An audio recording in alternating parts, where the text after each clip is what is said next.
John Miller, Joe Morgan, and Steve Phillips from Yankee Stadium in the Bronx. The Red Sox dugout, and Terry Francona, the manager. Hard times for Boston. No runs in the last 2 games, and those last 2 games were not just any 2 games. It included the 15-inning loss here on Friday, so 24 innings in the last 2 games, and only 8 hits, none for extra bases, and none with a runner in scoring position. 0 for 12. So the Red Sox have been monumentally shut down the last couple of days here in New York. Red Sox batting order presented by Taco Bell. Jacoby Ellsbury in center field. Dustin Pedroia at second base. Victor Martinez in from Cleveland is at first base. Slugging switch hitter Kevin Youkilis bats cleanup at third base. David Ortiz, you'll notice, is out of the lineup. Jason Bay struggling with a bad hamstring, just back in there for the first time in the series in left field. J.D. Drew is in right field. Mike Lowell with a hip problem, but he's in there nonetheless, the designated hitter.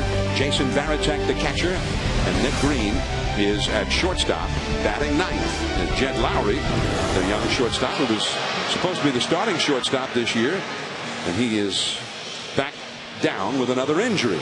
And here's Andy Pettitte on the hill, 9-6, and those numbers have been getting better and better. True to his form as being an outstanding second half pitcher. Well, John, he's pitched great the second half, but he's only had 1 victory to show for it. But he has a 2.36 earned run average, and he's also lowered the opponent's batting average to 211. But what's made him better the second half, he's gone back to using his cutter a little bit more than he was in the first half. Since the All-Star break, just the 1 win, but a 2.36 earned run average. It's a very muggy night here in the Bronx, but again, a big storm that appeared to be headed in this direction veered off to the south of us. So we're ready to play ball right on time. The Yankees and the Red Sox. And that's a called strike. And that's a high strike. Well, Bill Miller, the home plate umpire tonight, is a guy who is a pitcher's umpire. He tends to expand the zone, particularly away from the hitter. That's inside. Down and in. 1 ball, 1 strike. Jacoby Ellsbury is hitting .302, 6 home runs, 36 batted in, and he is the only Red Sox hitter to have had any success the last 2 nights at all. He's had 4 of the team's 8 hits in those 2 games. Over a 24-inning period, just the 8 hits for Boston. A curveball to Shara, takes it himself. Take a look at the New York Yankees defensively, a team that's improved from a year ago. And they go around the outfield, Johnny Damon in left field. And Melky Cabrera really covers a lot of ground out in center field. One of the better arms you're going to see. Nick Swisher in right. Around the infield, Alex Rodriguez DHing today, so Jerry Hairston getting the call at third base.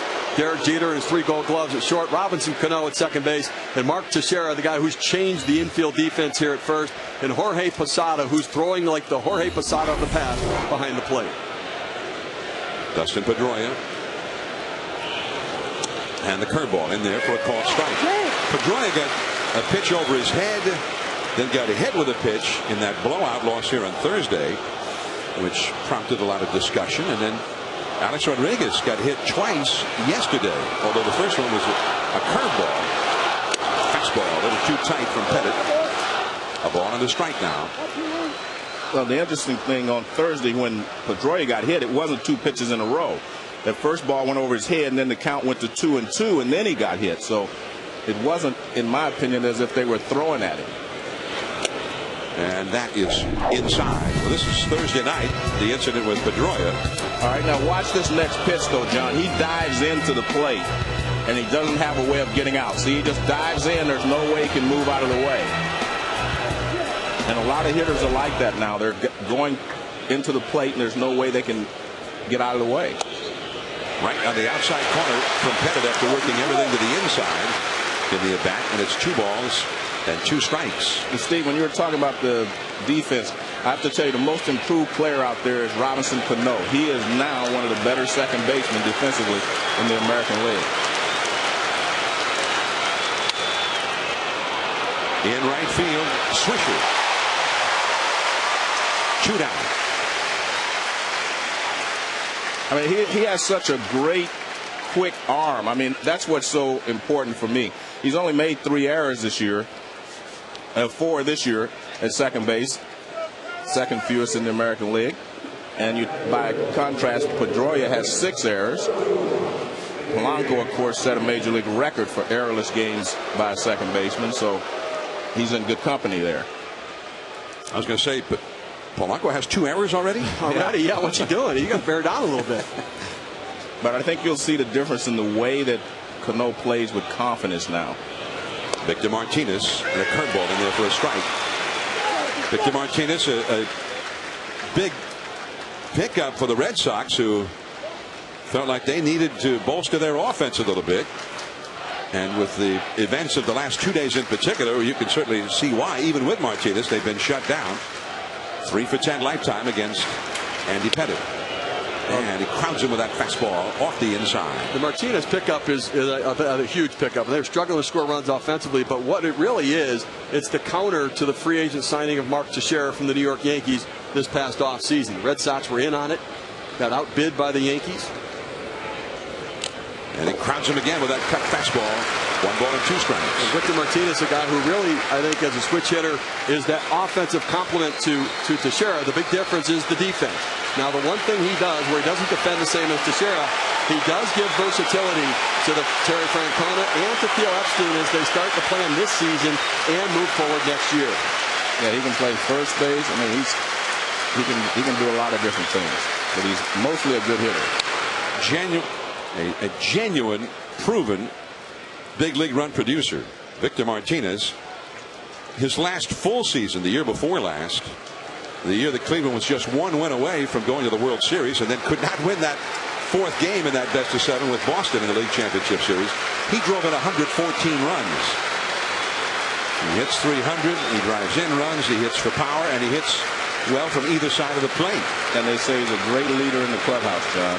Great leadership ability. And the slider in the dirt. That's why people were surprised that the Indians would trade him, because it's hard to find leaders. We've had these discussions throughout the year. Right. It's very difficult to find a guy who is willing to take on that leadership role and then get rid of him. And he was genuinely sad about leaving the Cleveland Indians, the only organization for which he had ever played. He grew up there. 2-2 the count. Swisher toward the corner, has room, and that's the inning. 25 innings without a run consecutively for the Red Sox. Now John Lester to the hill. The Yankees, Derek Jeter coming up.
Red Sox without a run. They have not scored since Thursday night. Derek Jeter getting ready to bat now against the young Boston ace, the left-handed ace, John Lester. Yankee batting order presented by Taco Bell. Derek Jeter hitting particularly well, hitting well overall, but particularly well against left-handed pitching. Shortstop Johnny Damon in left field. 20 home runs already for Damon. Mark Teixeira at first base, 28 home runs. Alex Rodriguez, who had the game-ending homer in the 15th here, on Friday. He's the DH. Jorge Posada, the veteran catcher. Nick Swisher is in right field. He's got 18 homers. Robinson Cano at second base, hitting .314. Melky Cabrera hit for the cycle a few days ago. Center field, and Jerry Hairston just acquired from Cincinnati before the trading deadline at third base. And here is Lester to Jeter. And a fastball is off the inside for ball one. We mentioned Jeter has been superb against left-handed pitching. Jeter for the season is hitting .425 against left-handers. And the Yankees as a team are hitting .295 against lefties. And so the Red Sox trying to go against the odds here anyway, with their lineup suffering, slumping, and their ball club in general playing poorly since the All-Star break and having lost 5 in a row. And now they got their young ace lefty on the hill, but against a team that's been feasting on left-handed hitters or left-handed pitchers. And Jeter takes the ball up and away. Well, one of the reasons Jeter or any right-hander has success against left-handed pitching is because they stay in this zone. They hit the ball in this area here, and that's the way you stay on the ball against left-handed pitching, because the ball tailing away, you try to pull it, you hit weak ground balls the other side. So most of your hitters who are going to have success are going to stay back through the middle, left center to right center, and that's where the success rate comes in. And David Wright, who leads all of baseball hitting against left-handed pitching starting today, that's the way he hits. And the guys that are successful are the ones that stay back through the middle and the other way. John Lester catches the outside, and Jeter didn't think so. And he won't score any points with the plate up by Bill Miller on that one. Well, we talked about Bill Miller, the home plate umpire, where he does tend to be a pitcher's umpire, that the outer part of the plate, you can expand the zone, and you see Lester goes right to that corner. K-zone says that it is in fact a strike. There, Jeter, you were wrong. For once, you were wrong. 3-2 the count to Jeter. K-zone agreed with Bill Miller, as you saw. Up the middle, base hit. And that's why he's so successful against left-handed pitchers. He stays right there. And you watch the right-handers that pull the ball are the ones that are going to have a problem. All right, take a look at John Lester on that pitch that he just threw there. They set up inside on Derek Jeter. They went away for the strike, and they came in and left it out over the heart of the plate. But you look at John Lester, 25-year-old left-hander.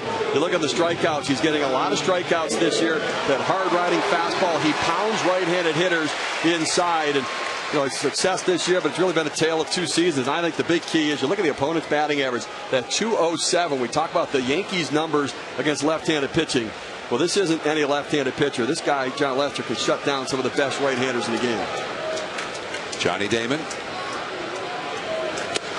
And it's 0-1. It'll be interesting to see how he pitches, to Johnny Damon and, of course, Robinson Cano, because those are the 2 left-handers in this and can hurt him in this ballpark with the fly ball to right field.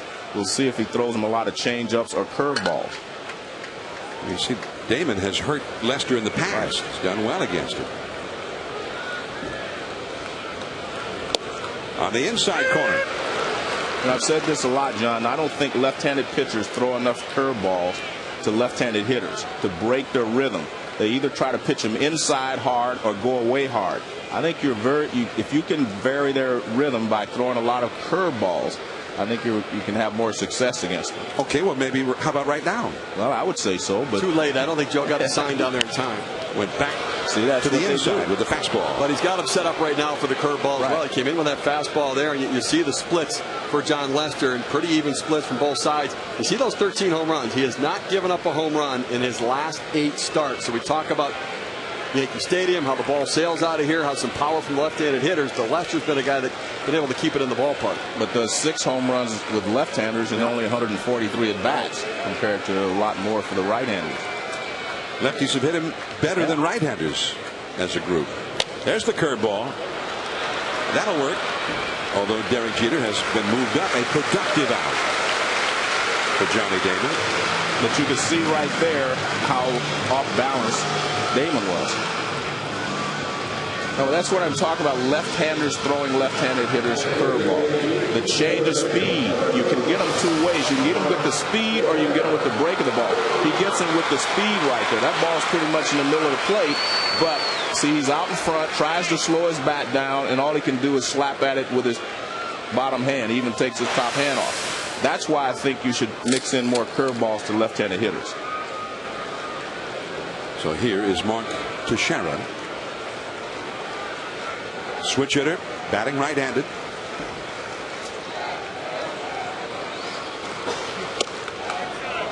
I think one of the reasons we look at the Yankees and their success this year against left-handed starting pitchers is the addition of Mark Teixeira, a switch hitter, and also you have the addition of Nick Swisher, a switch hitter as well. And, you know, the lefties that are in the lineup, Cano and Johnny Damon, handle left-handed pitching well themselves.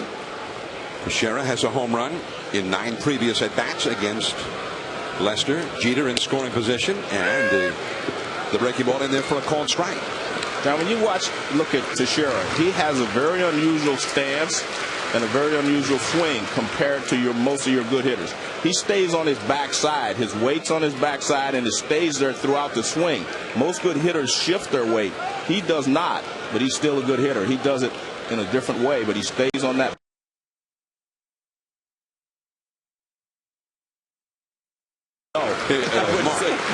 I wouldn't change anything. The guy's successful doing what he does. But it's even more pronounced from the left side. And you see him swing, and he's got that uppercut because he stays on his backside so long. That's why he's going to have so much success in this ballpark. He'll hit a lot of fly balls to right field. Alex Rodriguez on deck. No score in the game. Runner at second. 1 out. Jeter still runs well. And that cutter is bounced foul back behind the plate. 2 balls and 2 strikes. The Yankees have hit a lot of home runs as a team, and they've hit a lot of home runs in this ballpark. They've hit 165 homers so far this year, 97 of them here. And in fact, if you add in their opponent, there have been 169 home runs hit in the new Yankee Stadium through 55 games. Coors Field was the most prolific home run ballpark through 55 games, and the new Yankee Stadium is very high on that list. It was called Enron Field when the Minute Maid Park opened in Houston, and balls were flying out of there, although the Astros pitching staff was giving up a ton of them. This is Youkilis, and Teixeira, whose bat snapped into, is retired. So 2 down. So Teixeira not able to get Jeter home. And again, getting sawed off, which is what you were talking about with Lester. Well, watch the swing. Watch how he swings. See his weight's back here. And look where it stays. It stays back there. See, it's still back there on his backside. That's the difference between him and, say, A-Rod or some of the other hitters. He stays back there, which means he's going to end up with an uppercut, but he's able to make it work for him. You wouldn't advise young players to hit that way, but he makes it work for him. Watch, we'll see the difference in A-Rod. By contrast, he'll go to his front side. Well, whatever A-Rod does, it has not worked a whole lot against John Lester. Only 1 hit lifetime against Lester for Alex Rodriguez. And A-Rod is not 100% and won't be for the rest of this year. He missed the first season after having some hip surgery, and the report was that he was going to have that more extensive hip surgery to fully repair that injured hip in the off season. Nonetheless, he got 20 home runs. 14 of them have been hit in this new ballpark, although he's hit very poorly for average here at the new Yankee Stadium. And Lester works off the outside, a ball and a strike. Well, I'll tell you what John Lester has done to Alex Rodriguez. The 0.91 batting average coming into today. Alex Rodriguez has seen 46 pitches from John Lester. 22 of them have been inside fastballs. He busts them hard in, tries to speed them up, and then he may go away with a changeup or that curveball. But he pounds him with that fastball and tries to jam him inside. And he goes inside there, but misses off the corner. And it is 2-1. We mentioned A-Rod with 20 home runs. There's 32 hitters have more home runs than him in Major League Baseball going into play today. But he's had 4 of his home runs that have given the Yankees a lead in the 7th inning or later. And he's tied for the Major League lead in that category. So, and he also missed the first month. That's after missing the first month, and still tied for the Major League lead in critical home runs. Well, that's always been the knock on Alex Rodriguez here in New York. I mean, fans here have always said he never gets it done in the clutch. Whenever we need that big hit, he doesn't deliver. Well, he has done that. And I really think this year, Yankee fans have realized what the Yankees were before he was in the lineup, and then once he came back, what difference he made to their offense, not only with what he's done swinging the bat, but what the rest of the lineup has done upon his return as well. It's just like the movie It's a Wonderful Life, the old Jimmy Stewart movie. They got a chance to find out what life would have been like without him. And they didn't like it. I didn't like it very much. But now he's back, and on Friday he did this in the 15th. That was a curveball from Tozawa, and in his first major league stint on the mound, he gives up the game-winning home run to Alex Rodriguez. 3-2 the count to A-Rod. Jeter at second, 2 down. Base hit could put the Yankees ahead. Youkilis, and the inning is over. Leadoff single for Jeter, nothing more against Lester. Youkilis will be coming up. Then Jason Bay against Pettit.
Here come the Red Sox into the second inning from Yankee Stadium. Kevin Youkilis hitting cleanup.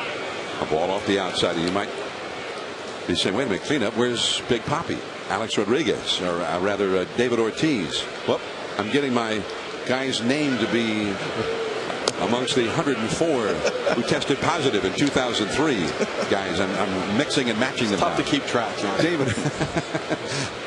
David Ortiz out of the lineup today. And I don't think it has anything to do with his name coming up on that list, but or having been leaked to the media. Reportedly, supposedly he's on that list, but he's just not hitting. So David Ortiz with the left-handed Pettit on the hill, out of the lineup. Jason Bay back in, and he'll be on deck here with Youkilis leading off the inning. Youkilis is hitting .309, 20 home runs and 66 batted in. There's Bay, another right-handed hitter on deck. Strike on the outside. 2-2 from Andy Pettit. Pettit, 47 wins, 19 losses in the month of August in his career. The third highest career winning percentage in the month of August in Major League history. Behind a couple of former Yankees. And the slider puts him away. One away. Let's go to the studio. Steve Berthiaume with the Sports Center right now.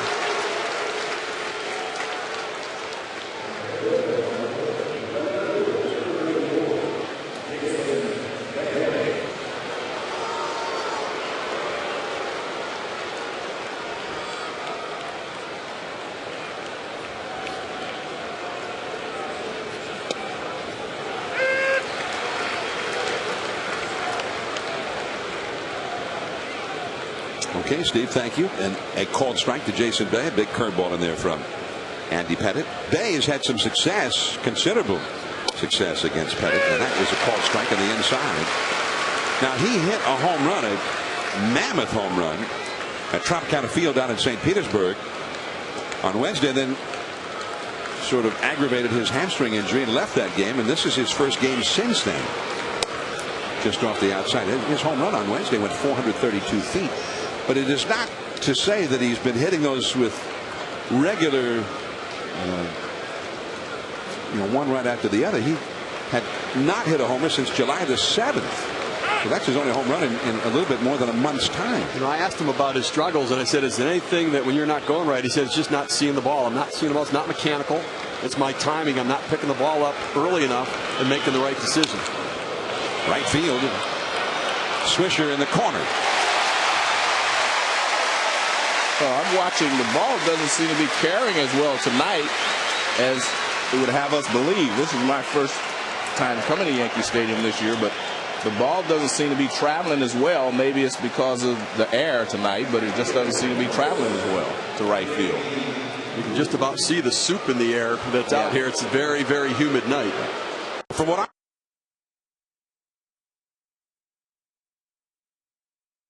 feel was a home run.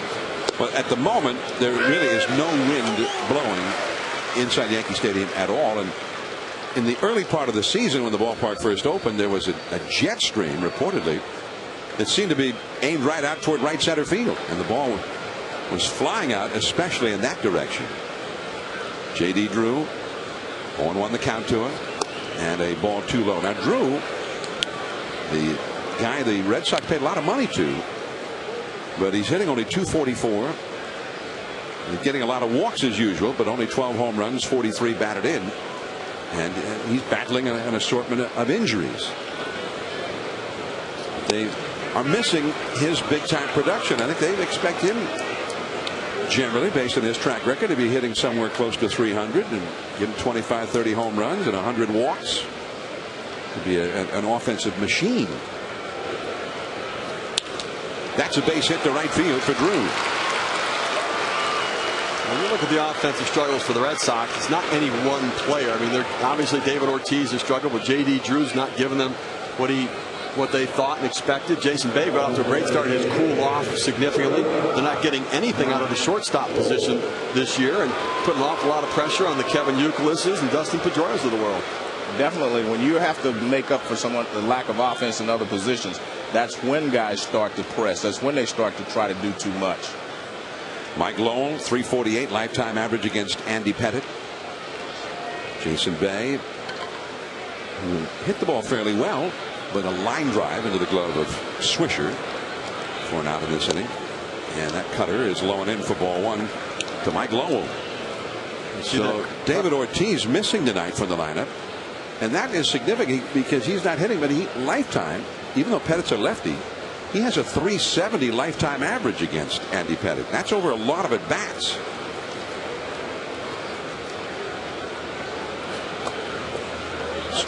The one thing that's interesting is, why did David Ortiz hold his press conference at Yankee Stadium? I mean, he came here, had his press conference about, that he didn't knowingly take any steroids, and there must have been supplements that led to a test result. But what I'm surprised at is why he would have that press conference here at Yankee Stadium and not back at Fenway where they head home tomorrow. Well, Mike Weiner was here. Right, you got the was here, right? So. New union president, and obviously the guy running the Major League Players Association. But I mean, he could easily have grabbed the train or the shuttle up to Boston to do it up there. But it just seemed like it created this whole sense of attention to the topic. You think people do newsworthy things in New York? It gets a lot of coverage? On occasion, I think that it does happen that way. Well, he got a lot of coverage for basically saying, I didn't do it. He bought vitamins and supplements over the counter. He said he was careless in those days in terms of what vitamins and what supplements he was buying. And also, point blank said he had never taken steroids. And there's that Great pickoff move by Pettit, and for a moment he had Drew going the wrong way. 2-2 the count to Lowell. For whatever it's worth, someone from Balco said that you could have a positive test from some of the things that are in the supplements that you can buy from over the counter. For whatever that's worth now. 2-2 the count. At least he wasn't anonymous. And that was a foul. Well, I think it was Mike Lupica in the Daily News today made the comment in his column, that in his regular Sunday column, that whoever is leaking these names to the press, generally I guess the New York Times, it's been getting the names, but without giving the substance for which the guy tested positive, it's like saying the guy was arrested.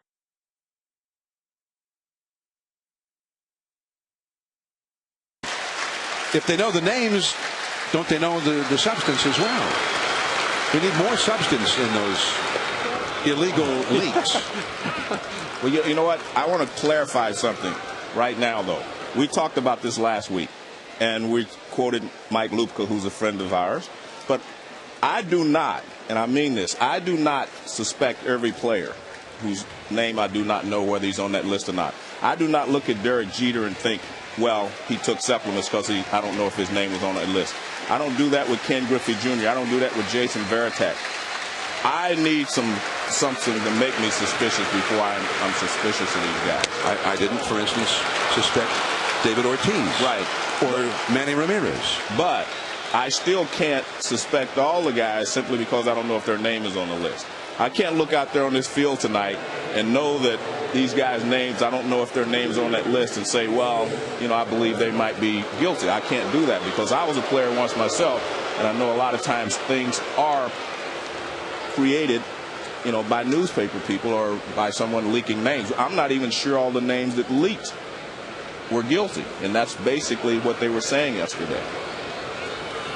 So I'm just speaking for myself. I can understand why some people may look at it that way, but I can't look at it that way. Jason Varitek, the hitter, 2 men on, 2 men out. You would have to get me with Derek Jeter in a room and watch him do it and have him test to get you to believe that. Yeah. And Ken Griffey Jr. and these guys. There are guys that, I mean, so I can't, in my heart, just feel like because I don't know who's on that list, suspect all of them. I really can't. But I can understand why the fans do. I mean, they kind of put everybody under the same umbrella and say, well, you know what? I'm not surprised because I think everybody's doing it. I can understand why other people do it. I'm just speaking for myself. 1 ball and no strikes. And he chases that high fastball. Now, this is a spot where a base hit could knock in a run. You've got J.D. Drew, who ordinarily, when he's healthy, runs real well at second base. The Red Sox have not had a hit in this scenario for a good long while with a runner in scoring position. In fact, on this road trip, 4 hits in 51 at-bats in their 5-game losing streak with runners in scoring position. And now Varitek is behind in the count. 1 ball, 2 strikes. One of the things to keep an eye on for Andy Pettit tonight, the high fastball is an effective pitch for him when his velocity is 89 miles per hour or higher. When the velocity is above 89, we're slugging 294 against him, but when it's under 89 miles per hour, he's getting slugged around 655 slugging percentage. So far, the high fastball 90 and 91 in this game. 1 ball and 2 strikes. Drew at second, Lowell at first. No score in the game. And the cutter down and in. 2 balls, 2 strikes. And Posada out to the mound to conference with Andy Pettit. And there's the beleaguered manager of the Sox, Terry Francona. And Francona trying to keep everybody's spirits up and continually saying, hey, I believe in this club right now. I believed in them 2 weeks ago, a month ago. But they're hitting 157 on this road trip and below 100 with runners in scoring position.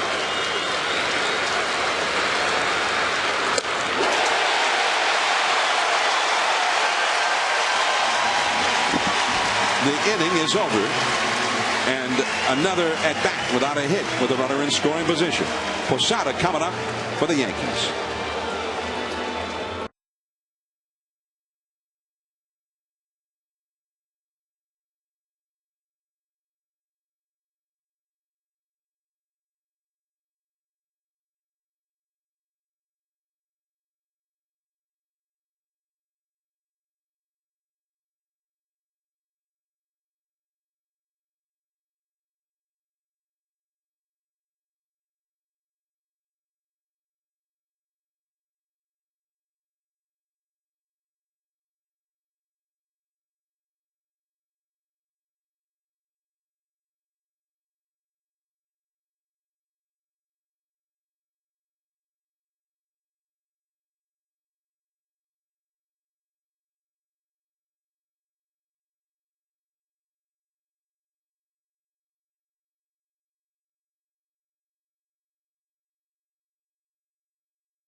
from the new Yankee Stadium. Red Sox nothing, Yankees nothing.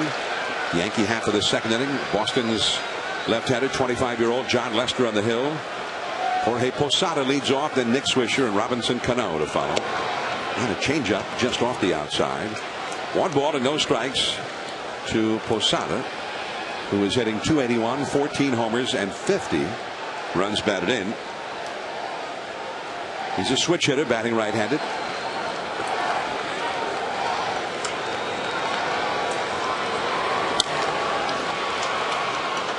Nick Green, and there is one away. The ESPN original documentary, The Lost Son of Havana, will debut tomorrow night on ESPN. The story follows former Major League All-Star and former Red Sox and former Yankee Luis Tiant, who after 46 years of exile had a rare opportunity to revisit his homeland. The Lost Son of Havana, ESPN tomorrow night at 10 Eastern, immediately following the Tigers Red Sox telecast here on ESPN. And so El Tiante.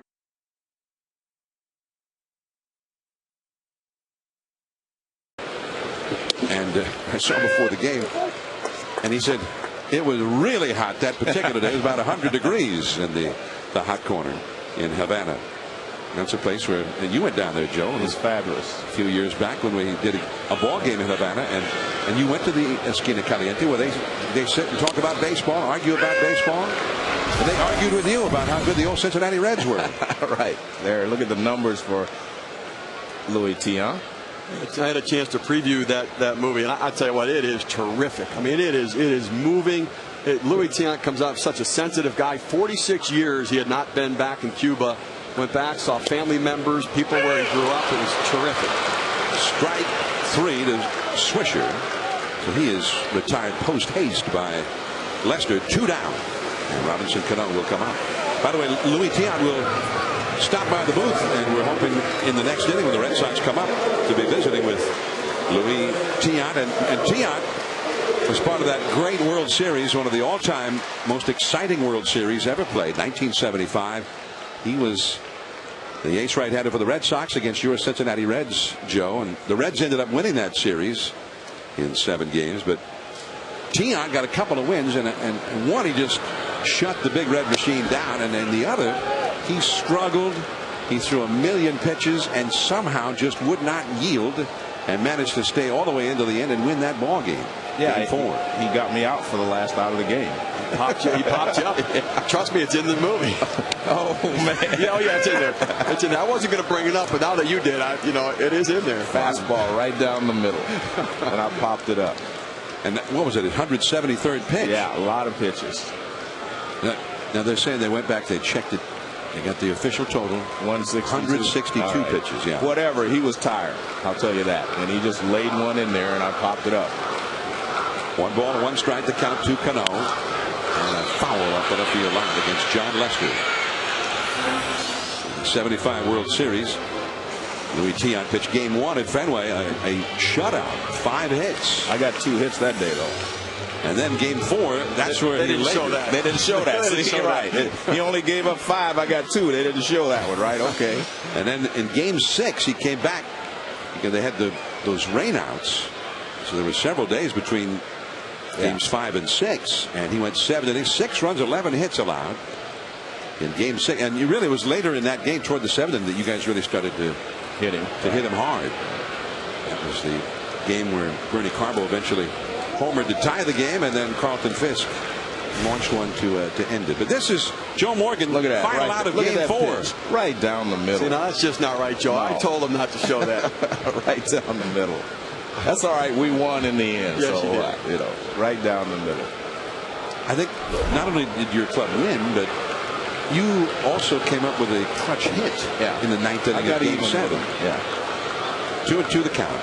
That often gets left out of the tale of how that World Series went. Well, everybody seems to think that Boston won because all you ever do is see Carlton Fisk doing this, and the ball hitting the foul pole. They think that was the game-winning hit. They think that they won because of that. But I always have to let Carlton know. I think he thinks they won. Yeah, because he sees that all the time. I have to remind him every year at the Hall of Fame that they lost. Well, your hits ended up on the editor's room floor. Yeah. Unfortunately, no sign of those base hits in the movie. But it is a terrific movie. Cano with 2 down, nobody on, and that is strike 3 called. 3 up and 3 down. Louis Tiant will be visiting with us here in the booth. Red Sox and Yankees, and he played for both of them and was a great member of the Red Sox for several years.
Park in the Bronx, Yankee Stadium. The Red Sox nothing, the Yankees nothing as we start the 3rd inning. Andy Pettitte to the 9th place Boston hitter Nick Green with Jacoby Ellsbury, the leadoff man, on deck. And welcome to Luis Tiant. And he pitched for other ball clubs besides the Red Sox, but it was with Boston, I think, that he's most remembered, and in New England that he is most beloved. But he also, his last couple of years, pitched for the Yankees. And before we talk to you about this outstanding film that will debut on ESPN tomorrow night, The Lost Son of Havana, welcome to Sunday Night Baseball. Thank you very much. And how did you end up leaving the Red Sox and sign with the Yankees of all teams? How could that possibly happen? I don't know. I did not believe in that. I did not believe it happened. I mean, I was upset in some ways. My wife, she was upset.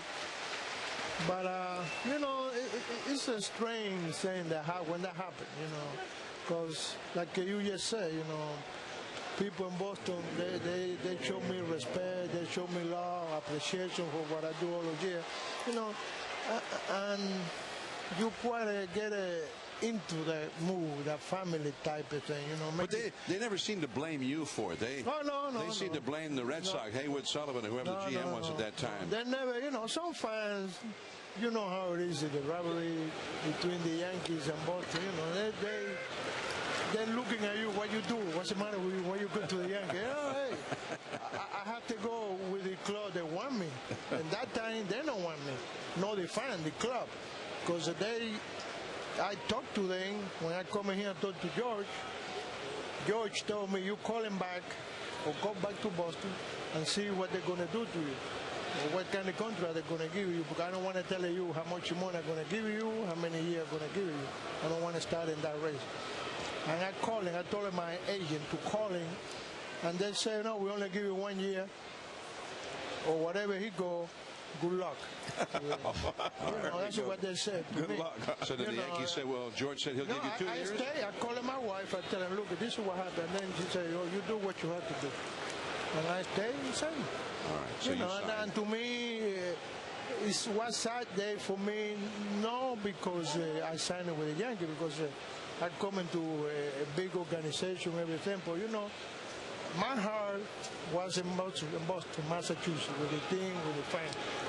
Because in all those years I played baseball, I love Cleveland. Cleveland people was nice to me. Minnesota, 1 year, Pittsburgh, and California Angels, but nothing like Boston. In Boston. Nothing like Boston for me, they... But your heart was in Boston. Oh, yeah. But yeah. your homeland was Cuba. And yes, sir. They had the revolution, Castro's revolution, and then you were outside of Cuba. You decided to stay away from Cuba and play ball, yes, sir. And went to the major leagues. But you were then persona non grata. The edict went out that you were not welcome back in Cuba, and it was 46 years that you were away from your homeland before you went back in 2007. Yep. And that must have been, and as evidenced by the film, the Lost Son of Havana, it was a very emotional return for you. It is. I think, John Kirk, all those guys making the movie, putting together, I think they do a hell of a job, because to me, I want a movie. I want to do a documentary or movie, whatever they want to do about my life, know the life about baseball, because everybody know me because of Luis Tiant, the ball player. But they really know how hard we have to go. It's a hard journey for us, not just me. Joe, because I play with Joe in Burlington. Yeah. You was play for Durham, and you hit it on wrong and beat me in the playoff. I don't forget you, boy.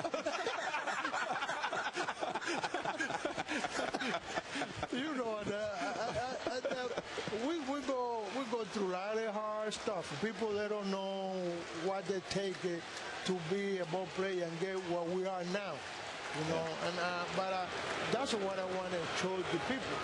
Baseball, some people thinking, and then the other people, I know I go someplace and people, oh, you lucky you play baseball. Yeah, but you don't know what it takes to get there. And when you're looking around, how many teams, how many players, how many human beings in this world, how many players are? We know too many percentage. Well, and there was a time when your career, you had some great years in Cleveland, and then a year or two later, it looked like your career might have been over. Yes, sir. Yes, sir. You injured your shoulder. I hurt my shoulder. I cracked my shoulder blade. And then to recuperate. This is a double play ball. Jeter, 2. Jacoby Ellsbury, very fast and tough to double up ordinarily, but that was made to order, and just like that, 2 down and nobody on. But then you were Minnesota a brief time after you recuperated, and then you end up with Boston, and that's where everything just seemed to be the perfect blending of everything. It was very serendipitous for you. That really take me like a year and a half to coming back. See, and that's what I tell players now. I talk to Small, I talk to Pedro, and the problem is, I don't care what the doctor tell you. I don't care what the trainer tell you. Oh, you ready? You can pitch and you can play. It's over here, my friend. Yeah. It's all in your mind. You have to have it building your confidence back. If you don't do that, you're gonna go so-so. One day you're gonna you're gonna have a so-so game. Next time you pitching, they're gonna blow you away. In the '75 World Series, you had a great game in Game 1. You shut them out. Game 4, more of a so-so game, but it sort of built your legend in Boston. 162 pitches. Yep. And was your arm hurting you after that game, after all those pitches? No. I mean, I used to throw a lot of pitches. I think we are in different system now. The system has changed. What we used to pitching. And one thing, we grew up that way. You started and you want to finish. Now you starting and you don't know when you're going to finish. But you don't finish now. But put the finger in the player. That's the system. Because like I said to people now, see, I'm pitching now, I have to do the same thing they do. And you got Joe out for the final out that Game 4. Do you remember that? Yeah, he let me get him out.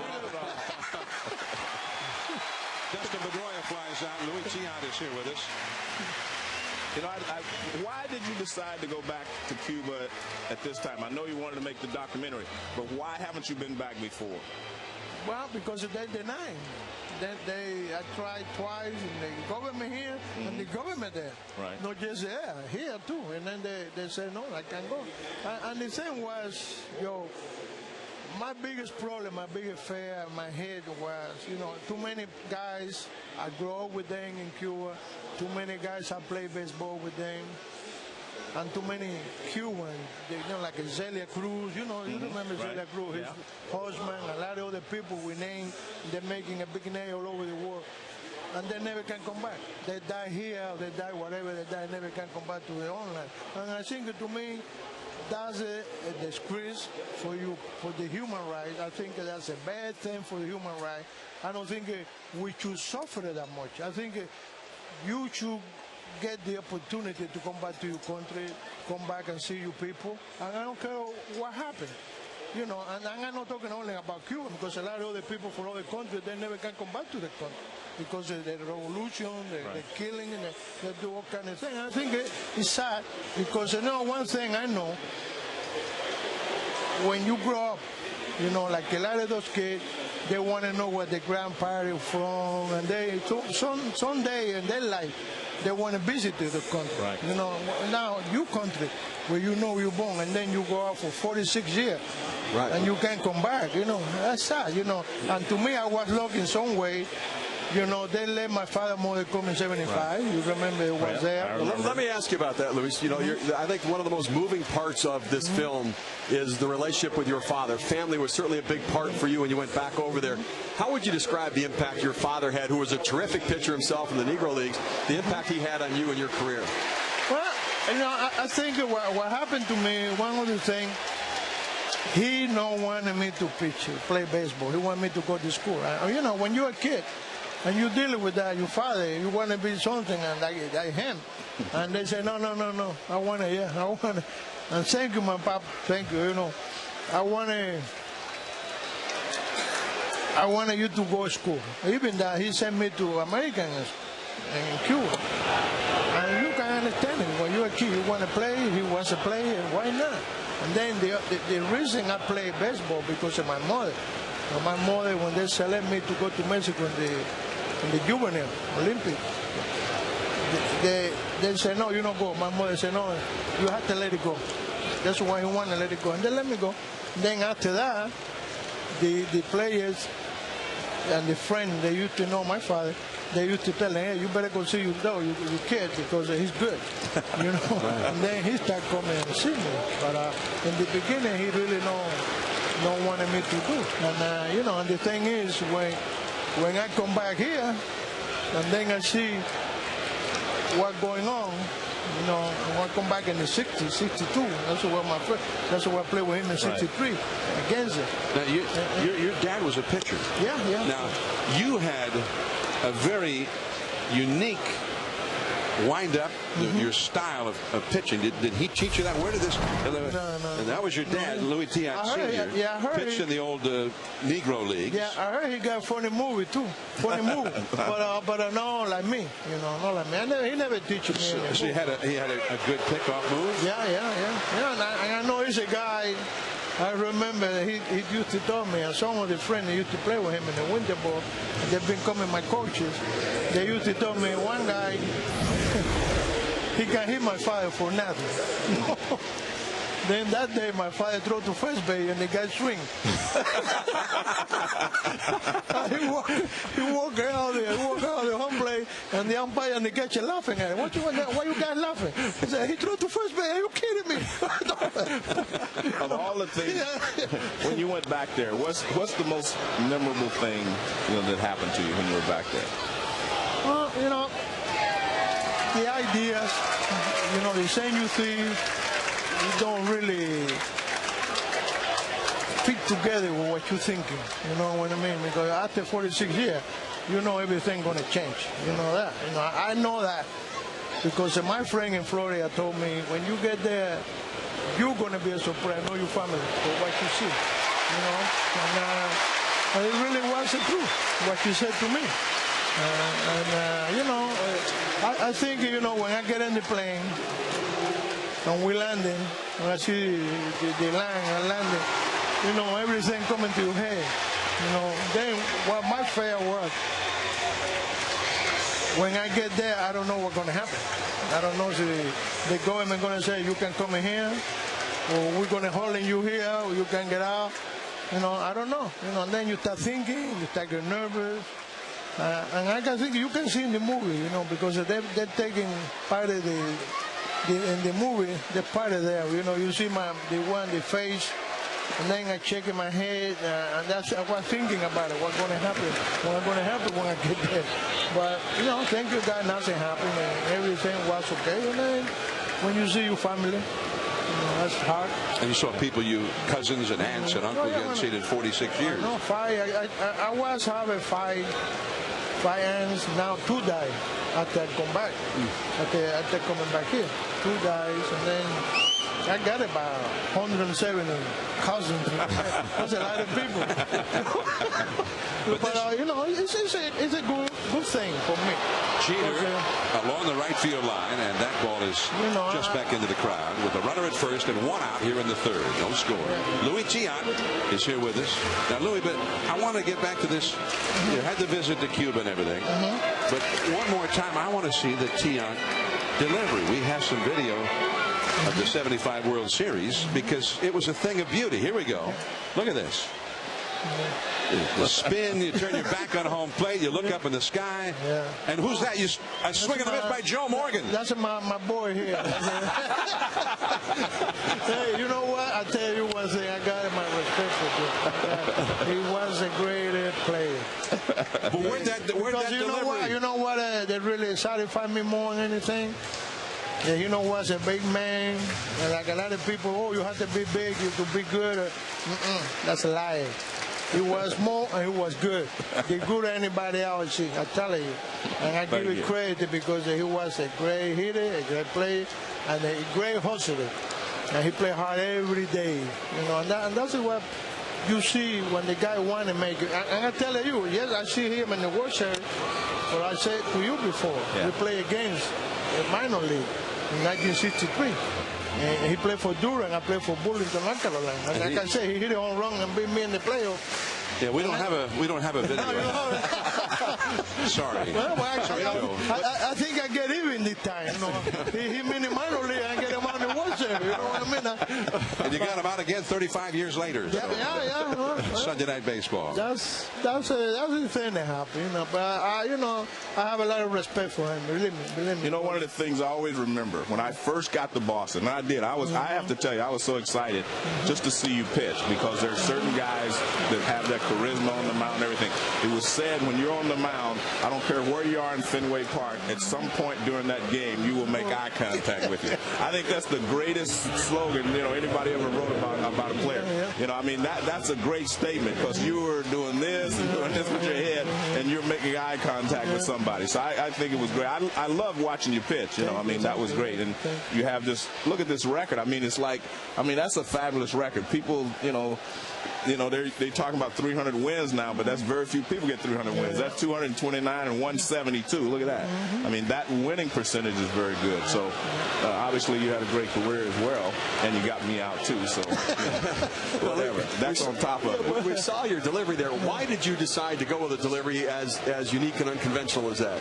Oh, I started in that 1972. And why? Because, I take it hurt. After the shoulder. Then they taken me like a year and a half. My first ball, no while like the same like I was in 64. I mean, in 68, where I had the big year, 1.60 ERA. But I say, I maybe come by like a 90% of what it was.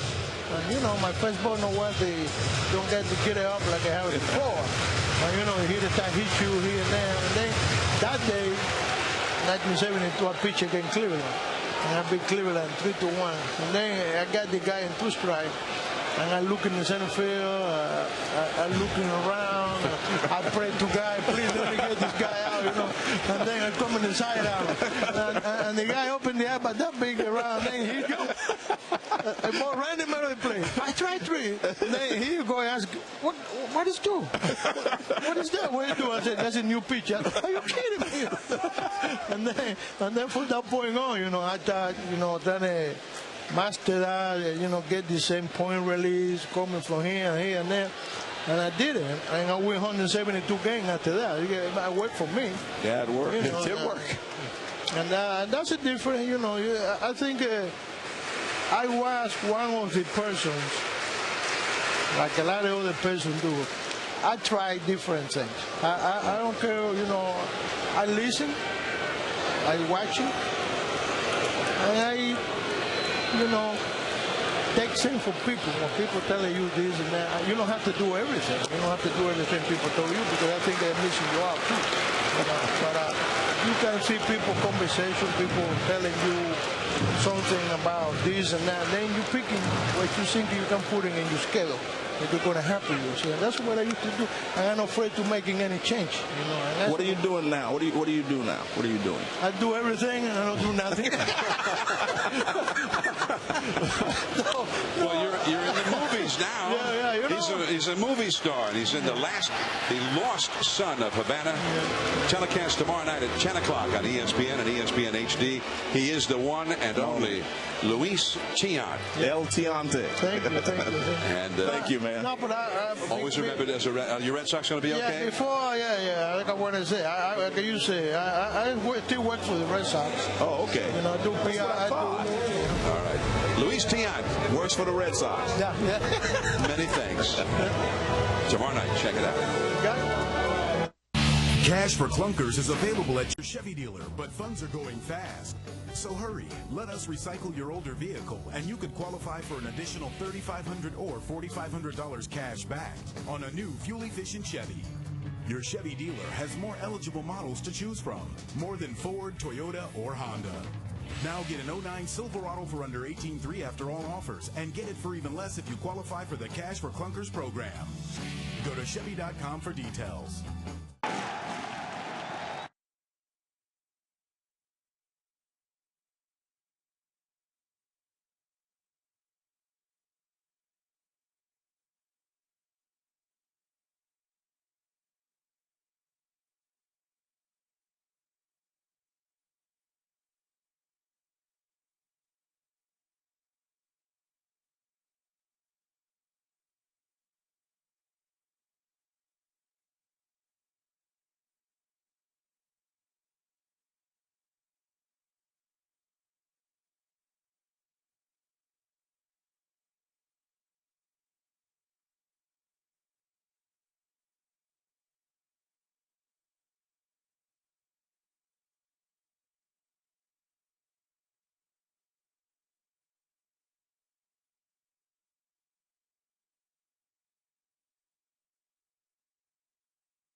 ESPN Sunday Night Baseball, presented by Taco Bell.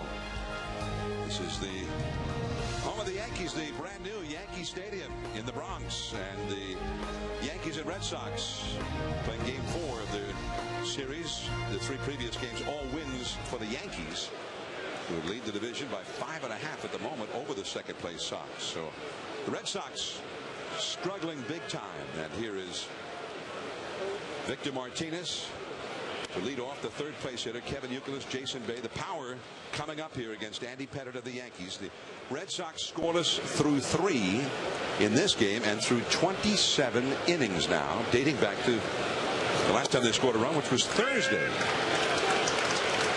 They were shut out for 15 innings here on Friday, 9 innings yesterday, and this is the longest stretch of being shut out for the Red Sox since 1993, when they were shut out for 27 consecutive innings. That's 16 years ago.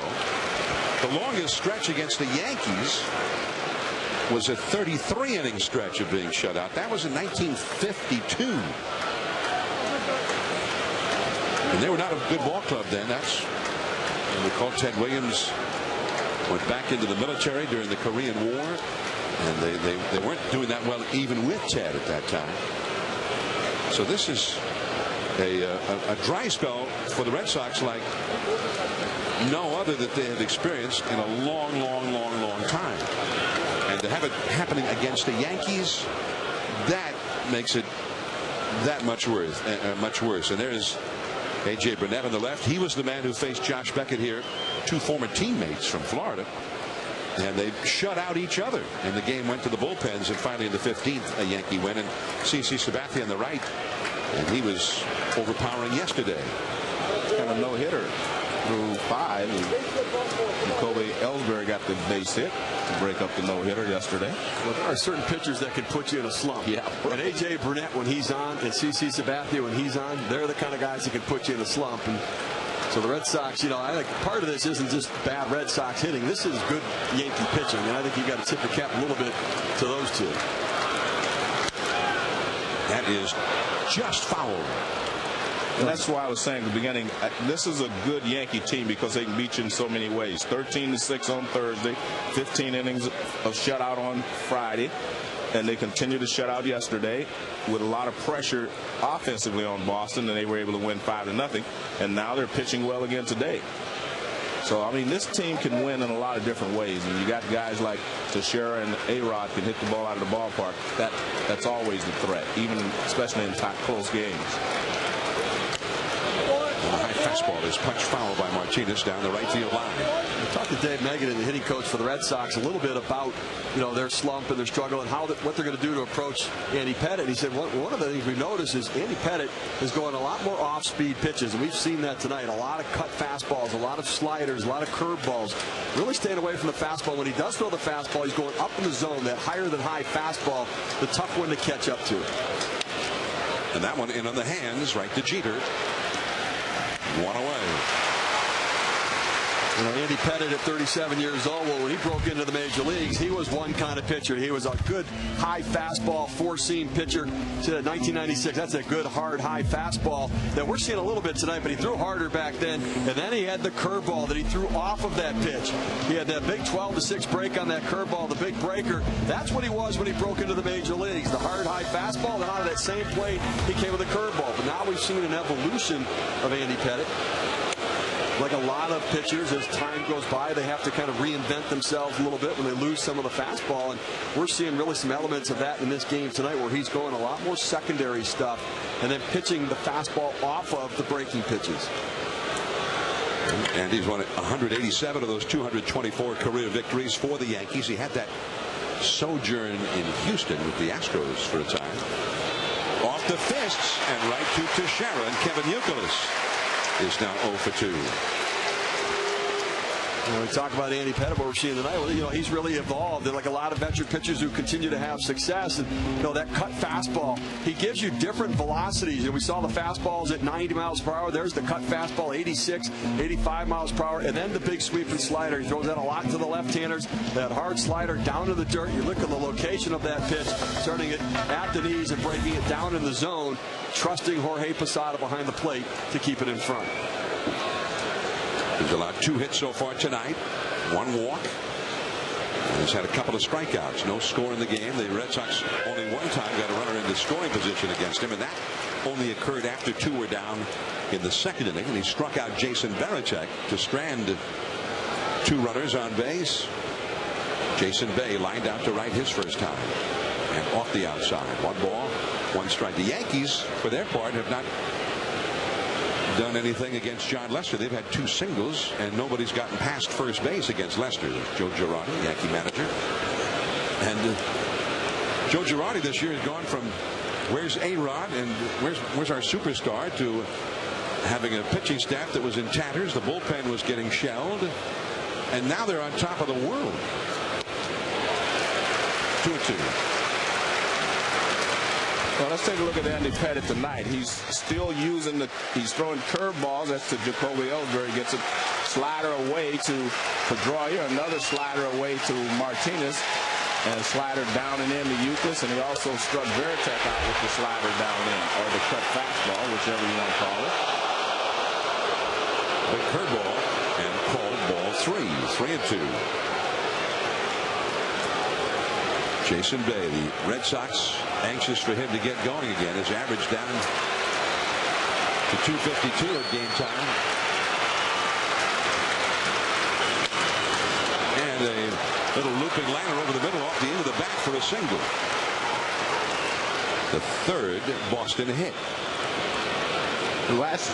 Since Jason Bay came over, in the Ramirez three-deal trade, three-team trade, I've always felt like he was a good mistake hitter. You make a mistake, and he's going to hurt you.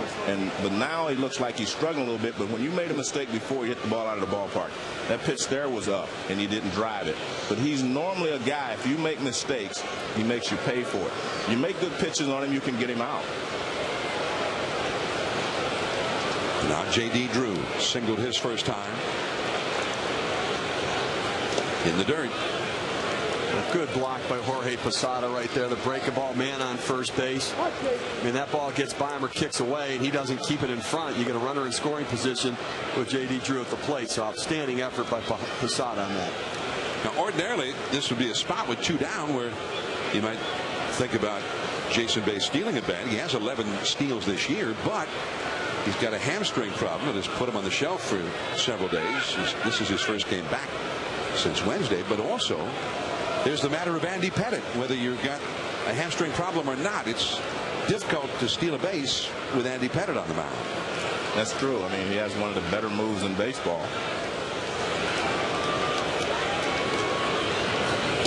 And that one curves in there for a called strike. 1-1 to Drew. They go back to that block by Jorge Posada and the breaking ball in the dirt. He gave him the confidence to come back with a curveball there.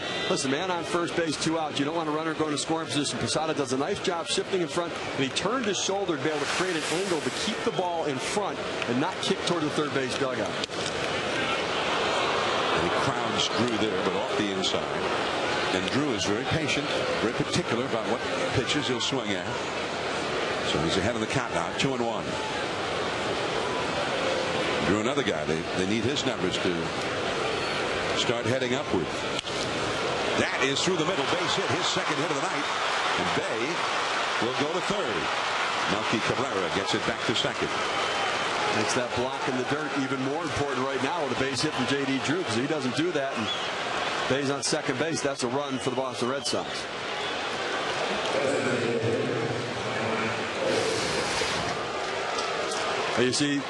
You see they set up inside trying to come in with a fastball, but Pettitte throws it out over the plate a little bit. J.D. Drew does a nice job going back up the middle, not opening up too soon. And a lot of times for left-handed hitters, with the lefty on the mound, they start to give a little bit, open up too early, but he stayed up the middle with it. Good piece of hitting. So J.D. Drew with the single, and here is Mike Lowell. The Red Sox have not scored a run since Thursday. They've been shut out for more than 27 consecutive innings. And a curveball for a strike to Mike Lowell. Lowell walked his first time. A veteran who has been an excellent clutch hitter for most of his years in the big leagues. Well, Pettitte has been stealing a first pitch strike with that curveball all night, but he hasn't been able to put the hitters away consistently here this inning with the slider or the cut fastball. There it is. And off the inside, 1 ball, 1 strike. Joe, at some point, do you look for that curveball in a situation if he starts everybody off with it? I doubt it on the first pitch. I mean, unless you're left. I think if you're a left-handed hitter, it's easier to hit that curveball than it is from the right side, technically. On the first pitch, I'll say. Pretty much straight away in the outfield, a little bit off to the left and center. Again, a block by Jorge Posada, keeping Bay at third base. A couple of key blocks in this inning now by Posada. Well, and it gives Andy Pettitte so much confidence to throw that breaking ball. I mean, that's his game, to start it at the knees and break it into the dirt to try to get them to swing and miss over the top of it. And you can only do that if you trust your catcher, and there's certainly a lot of trust with all of the games these two have worked together in their career. And it could be an overlooked part of a catcher's game, too, what kind of a ball blocker he is. Some are better than others. Another one right there, and you know, there's no statistic to capture that in the game, but that is the sort of thing that wins games and separates the better catchers from the lesser catchers. 173rd start where Pettit has worked to Posada, and they have worked together more often than any other battery mates in baseball. Here's that last block you're talking about, Steve. You know, he does a good job shifting, put the glove down to block the hole between the legs there. It could possibly scoot through, and does a real nice job. And he's creating that angle so that the ball doesn't kick and ricochet as the break is taking it toward the third base dugout. Former catcher of Andy Pettit's, now his manager, Joe Girardi. And the changeup way in front of the plate. Again knocked down by Posada. Well, it's getting to the point now where he's having to block one on every single pitch. Well, let me, Joe, right now, it sure looks to me like Andy Pettit doesn't want to throw his fastball. I mean, it's breaking ball, breaking ball, breaking ball. You've got bases loaded here as a hitter. What are you looking for? Well, he's going to have to throw a strike here. I don't think he's going to start him off with a fastball. I mean, with the bases loaded, Pettit doesn't usually give in right away. I think he'll try to cut the fastball in on him. But also, I think they're starting to wonder why he's bouncing so many pitches and not necessarily staying away from the fastball. But why are you bouncing the slider? There's something he's doing wrong that's forcing him to, keep that ball in the dirt. And it could have been, obviously, Varitek hasn't been swinging the bat that well. Mike Lowell's one of their better hitters. He could have been pitching around him, So first base wasn't open, but there was a base open. Right. Well, so I don't believe in that as much, but a lot of times pitchers do. I mean, because technically you just put another runner in scoring position. Well, especially when you fall behind the guy. Right. If you got an empty base, why give in to him who's dangerous? He's hit Pettit well in the past.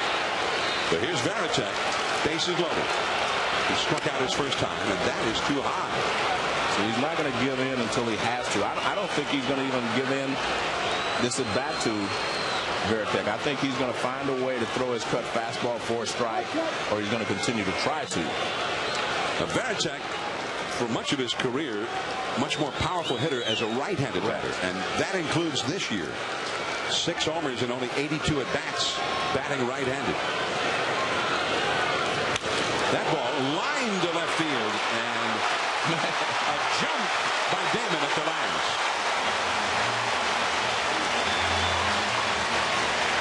.28 innings without a run. They left the bases loaded here in the fourth.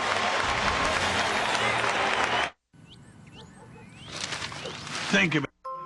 Isn't she adorable? Yeah. Oh, she's a big one. Oh, I can't believe it. God, how much does she weigh? 95,000 pounds, 4 ounces.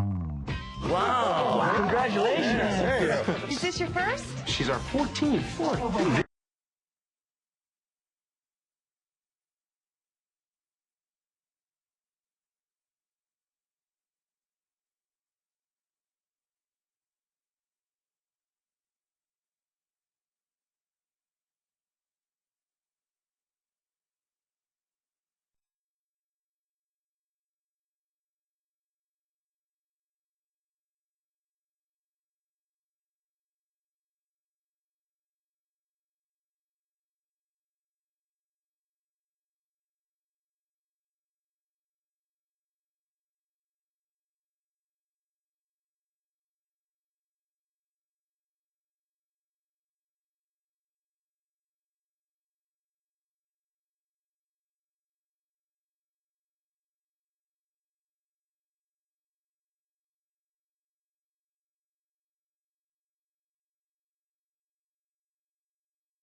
ESPN Sunday Night Baseball, presented by Taco Bell, brought to you by Chevy and Cabot Woodstains. Our performance is legendary.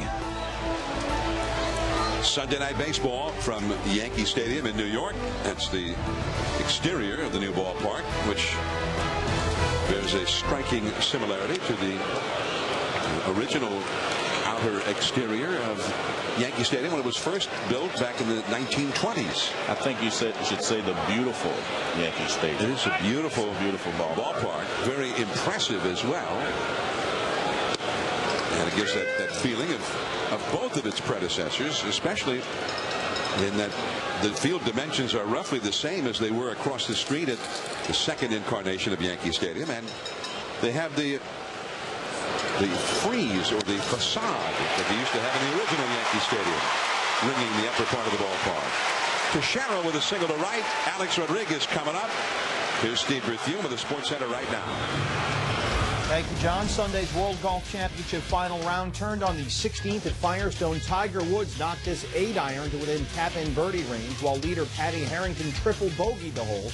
So Tiger wins for the second straight week, now heads to the PGA looking for his 15th major. And rain washed out NASCAR's Sprint Cup race at Watkins Glen. You can see the reschedule of the race on ESPN Live Monday at noon Eastern. Sports Center after the Red Sox and Yankees on spectacular ESPN HD. All right, Steve, and here is Alex Rodriguez. Grounded out to third his first time. Teixeira at first. Ball one from John Lester. The Yankees now with 3 hits against Lester. A-Rod only a .257 average. And here in this ballpark, he came into play tonight hitting only .208. But 14 of his 20 home runs have been hit here. So he's kind of been an all or nothing kind of a guy at the new Yankee Stadium. Well, if you're a Yankee fan, you say, well, he hasn't even gotten hot yet. And that bodes well for the Yankees from this point on, because he's going to get hot. Little tap. Bad tap. Just got him. Teixeira moves over to second. A-Rod got that bad hit. Remember, he had surgery on it. That's why he missed the first month of the season and is supposed to still have more surgery after the season. I don't think there's any doubt a healthy A-Rod would have beaten this ball out. A-Rod was quick down the line before, but you can see him. He's really fighting it down the line, watching, and he's trying to run properly. Watch his last few steps. He raises up. But Alex Rodriguez used to beat out a lot of those little choppers down the third baseline. I'm sure he will again when he gets 100% healthy. As you mentioned, John, he's not playing healthy right now. He's not completely healthy.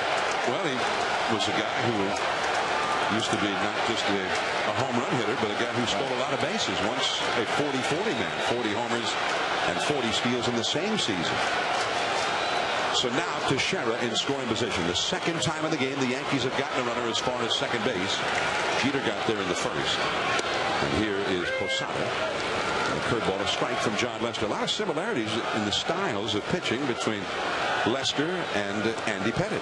Well, I'll tell you, I think that John Lester is to the Boston Red Sox what Andy Pettitte was to the Yankees when he first broke into the major leagues. That good young left-handed starter that wins games, that can pitch in big games and have success, can be a stopper when you need him to be that guy. They really had similar sort of stuff as well when Pettitte broke into the big leagues as well as Lester.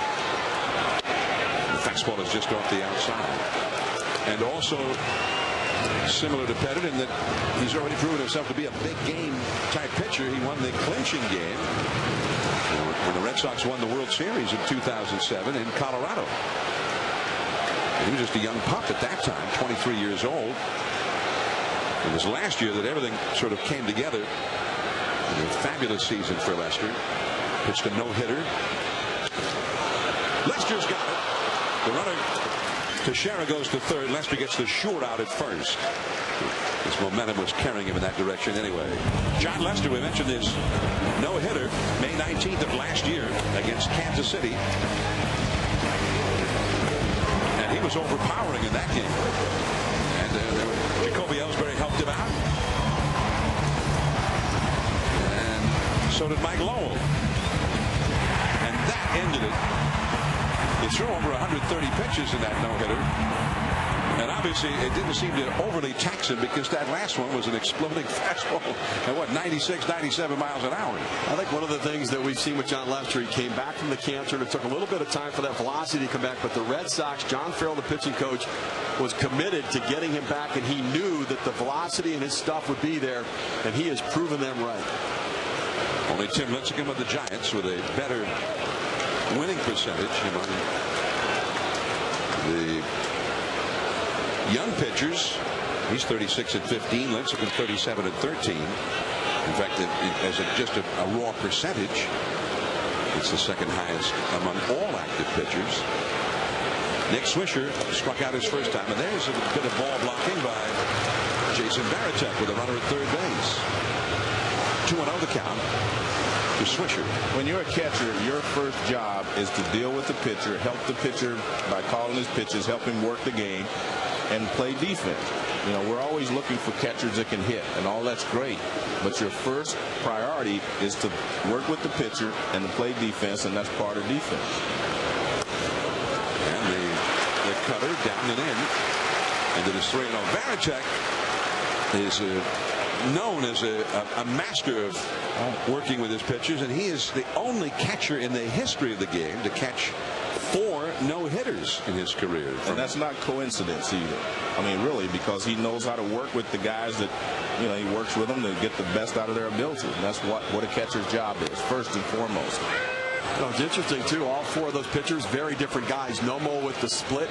Derek Lowe, kind of the sinker-slider guy. Clay Buchholz, the young guy, that outstanding curveball. Then Lester, the only left-hander of the group. So, you know, 4 no-hitters, but 4 very different pitchers that he led through the ball game to get them.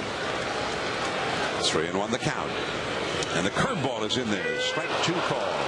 But when you talk to former catchers, and they'll talk about a night where a pitcher pitched a great ball game, and we'll talk about how well he pitched and the defense behind him and all of that. And then that former catcher also mentioned what a great game the catcher had working that pitcher through the night. And I mean, truthfully, that's his job every single night, but on some occasions it's magical. 3-2. Runner at third, the first Yankee to get to third tonight. 2 down. And that one is popped up. Shallow center. Pedroia is under it. John Lester strands Teixeira at third. Sunday night baseball at the new Yankee Stadium. A jewel on the landscape.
Today's scheduled NASCAR race was postponed due to rain at Watkins Glen, and so ESPN will have coverage for you tomorrow at noon.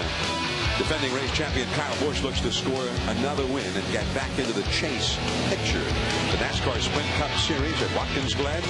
Coverage begins tomorrow at noon Eastern on ESPN. Who won Pocono last week? Go ahead, Joe. Go ahead, John. Who do you think? You handle that one. That's a base hit right over Andy Pettit off the bat of Nick Green.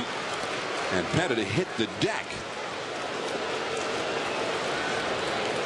Nick Green has 2 base hits.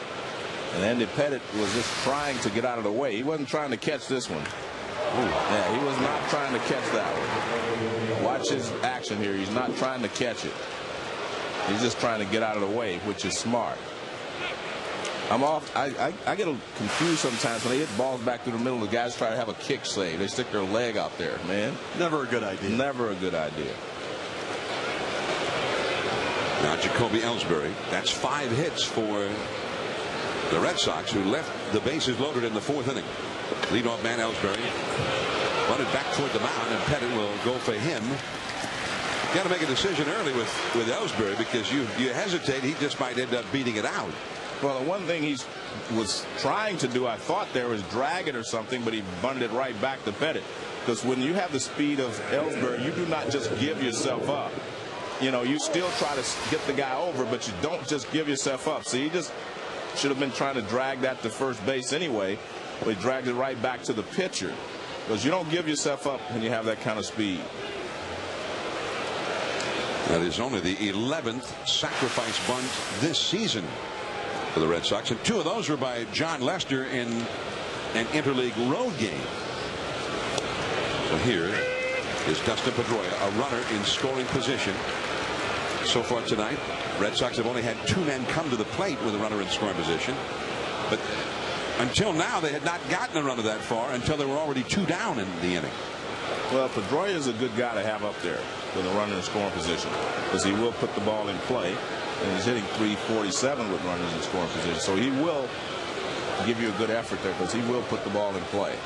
The other thing is that if the Red Sox are going to come out of this and the offense is going to get going, I think this team right now is Dustin Pedroia and Kevin Youkilis's team. They're the grit of this team. They're the ones that need to start to get this thing going and turn this slump around.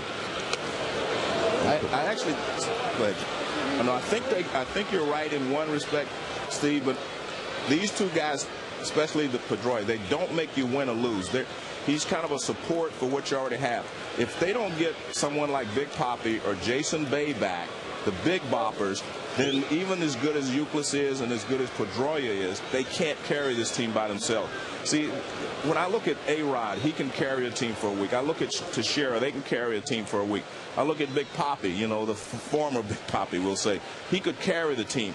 I don't think Pedroia can carry this team for any length of time. Youkilis can do pretty well, but if they do not get one of those big boppers back, either Ortiz or Jason Bay, they're going to struggle, in my opinion, for a lot this year offensively. But you have 2 of the better players in the league, in Pedroia and Youkilis there. And when we're struggling, I wanted a Joe Morgan, that gritty guy, to get me the hit, and I want that to get us off the schneid a little bit and get moving. I understand, but I'm just saying carrying the team, you're right, is different. Shallow right field, Cano out, and Swisher calls him off. Not this time for Pedroia.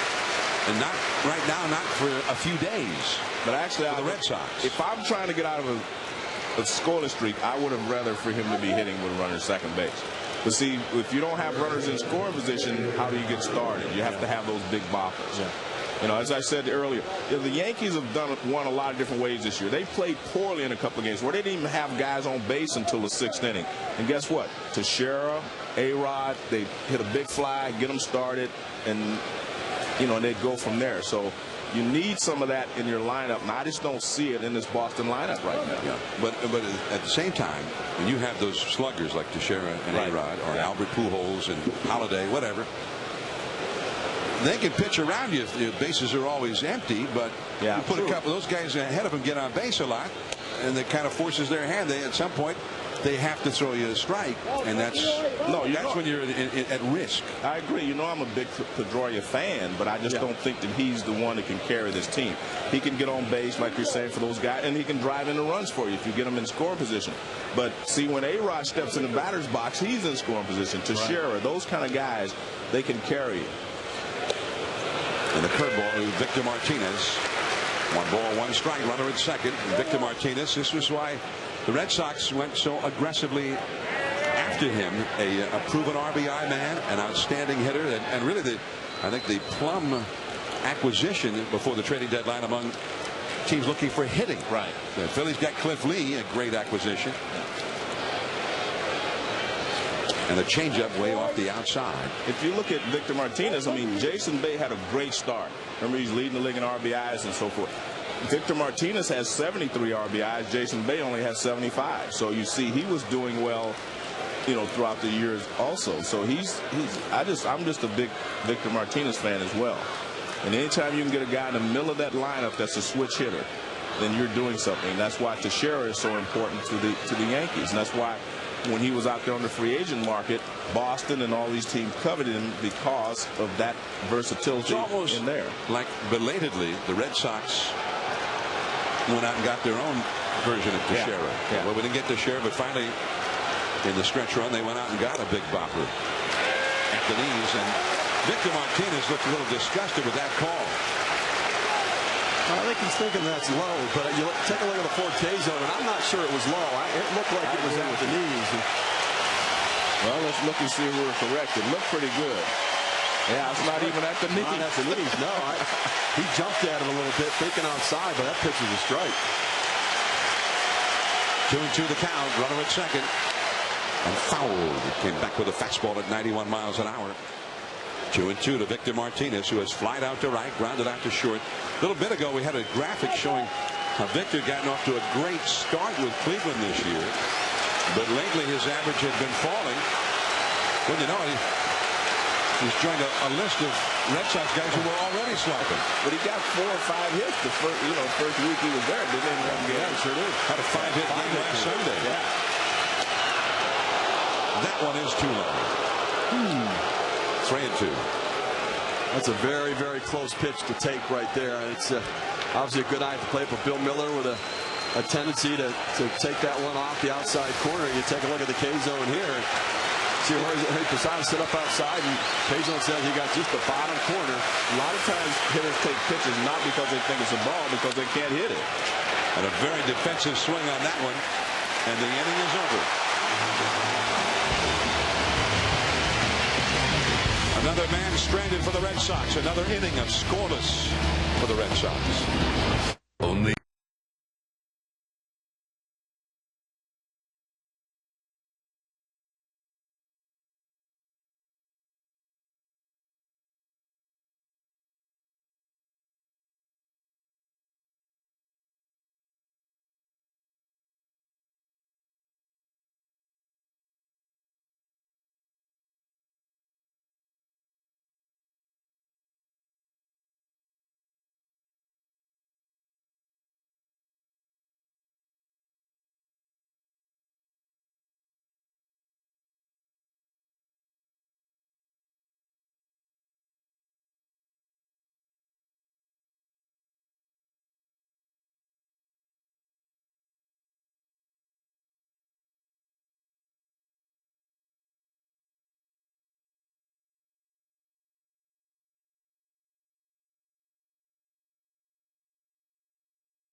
A message from the Axe Hair Crisis Relief. Here come the Yankees, last of the 5th inning. And Robinson Cano, hitting 7th in the order, leads off against John Lester. No score in the game, and that's off the foot of Cano. Strike one. He struck out looking his first time. He'll be followed by Melky Cabrera and then Jerry Hairston. And Cano, 16 home runs to go with that plus 100 batting average. Quit punching my microphone, will you? If you want to speak, just go ahead and speak. You have to tear my microphone off my head. Do I need to separate you two? All right, go ahead. I was actually trying to apologize for talking. Let me hold you back here. All right. All of a sudden it was like, oh, sorry. Yeah. I'll handle the play-by-play from here now. No, I was actually trying to apologize, Steve, for butting in. I thought he was finished, and he wasn't. Well, at least now I know that that's your form of offering an apology. Yeah. You know, I was getting ready to talk about Robinson Cano. He glides into everything. Watch the way his stride is. He glides. There's an old theory about hitting glide and pop. That's what you want to do. You want to glide into the ball and then pop. See, he doesn't get off. He doesn't have a lot of head movement because he's not jumping. And you take that, I was talking about he and Pedroia. Pedroia is very aggressive, and he kind of jumps into the zone. There are two different kind of hitters. They both get the job done, but they have completely opposite approaches. You can talk now, sir. By your leave. But two of the top offensive second basemen in baseball. And also defensively, I think, if we get a chance, we're going to see how they approach it defensively. And their personalities are reflected in the way they play second base and the way they hit. Pedroia is kind of an aggressive gung-ho kind of guy. He has short, quick steps to the ball, and everything he does in the field like that. Cano plays second base kind of like a shortstop. He glides into the ball, and he uses his arm strength. But you feel that Cano is, as that changeup is a swinging strike by Cabrera, 1-2 facing Lester here. You feel like he's becoming better and better at second base. Much better. I mean, you watch him now, he is so good.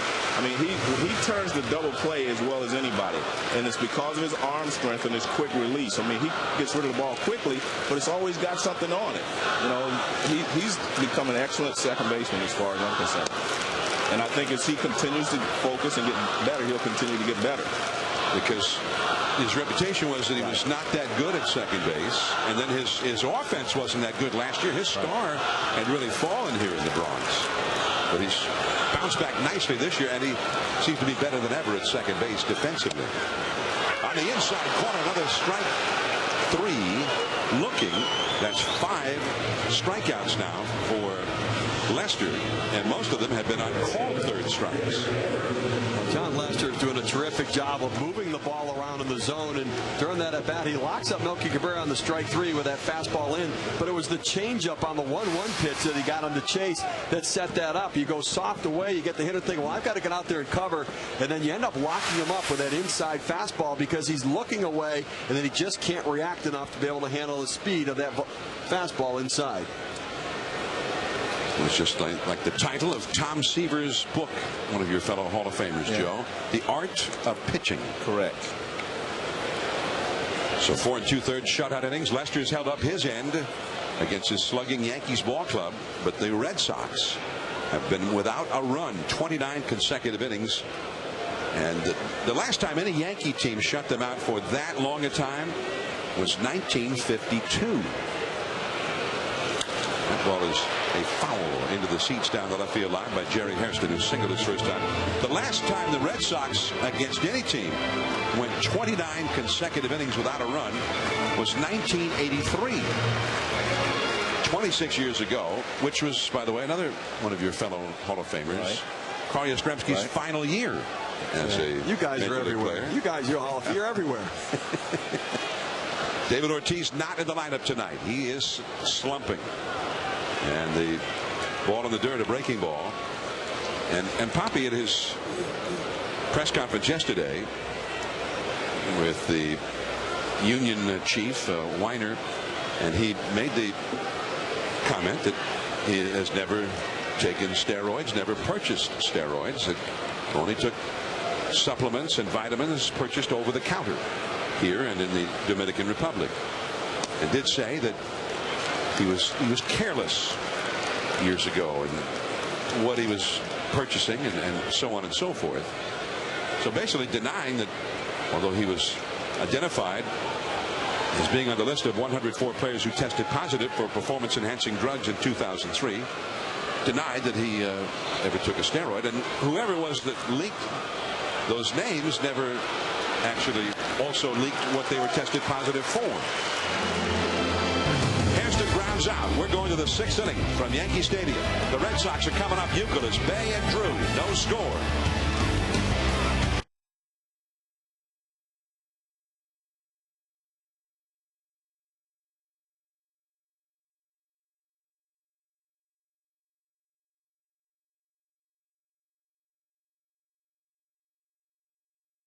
It's beating you-know-who big. No, it's beating you-know-who big. Subway Restaurant's Big Chipotle Cheesesteak is that big. A toasted tower of juicy steak and melted cheese topped with peppers, onions, and spicy Chipotle Southwest sauce. How big is it?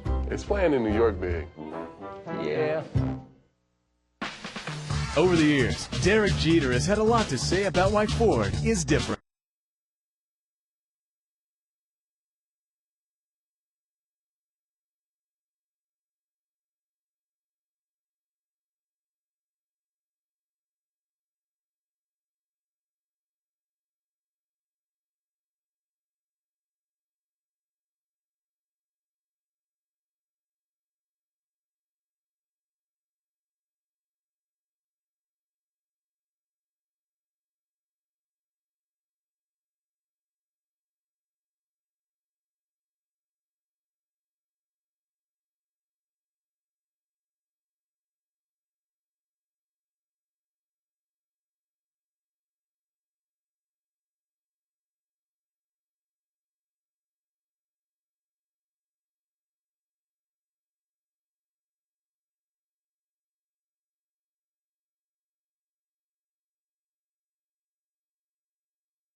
ESPN Sunday Night Baseball, presented by Taco Bell. Brought to you by State Farm. To us, nothing's more important than being there. And Autotrader.com. Compare new and used cars in your area. Plus review photos and features side by side to find the car you want at the price you want at Autotrader.com. Curveball for ball one to Kevin Youkilis, the cleanup hitter for the Boston Red Sox. 0-0 score, 6th inning. Andy Pettit curves him again. That is a strike. Well, he missed with the first one, so tried it again and got the strike. So 1 ball and 1 strike. Youkilis, 20 home runs for the year, but tonight he has struck out and lined out to the first baseman. And he asks for time. He's got a very unique approach there at the plate, Joe. The hands are actually spread apart. He's got that wrapped around over the top of his head and then brings the hand together at the last moment. But what that does, John, it keeps him from getting tight, squeezing the bat too tight too early. And a foul back out of play.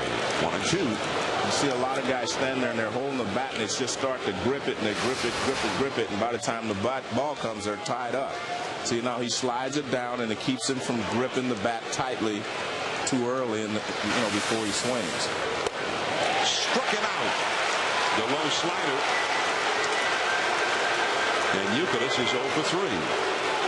Take a look at the 4K zone, and one thing Andy Pettit has done is changing the hitter's eye level. You go up in the zone, and then you go down in the zone.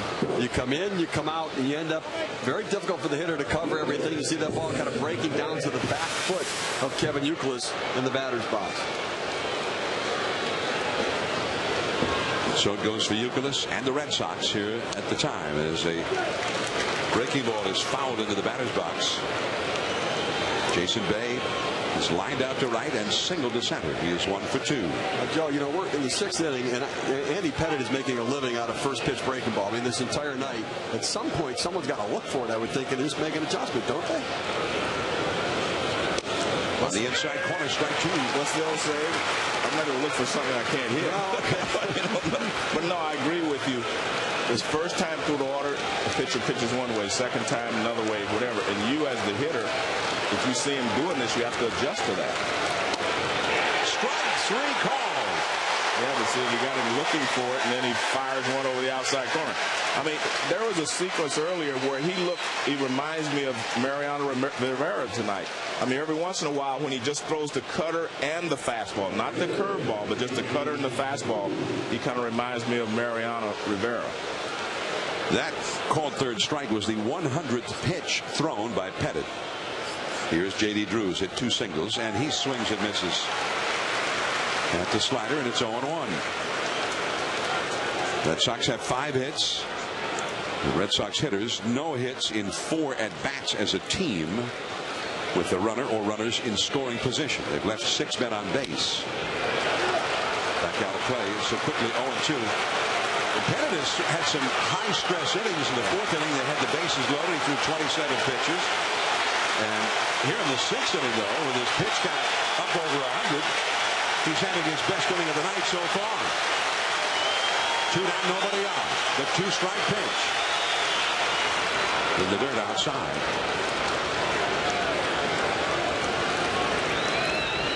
A ball and 2 strikes to J.D. Drew. Mike Lowell on deck would be next.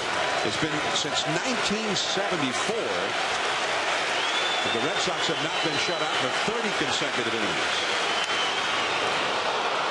Center field, medium deep. Cabrera on the track. Every mistake doesn't go out the ballpark, especially in this big ballpark in center field. That was a mistake. 35 years since they were shut out for 30 straight innings until now.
Tribute and say goodbye to a great American icon, known to many as the house that Ruth built, Yankee Stadium.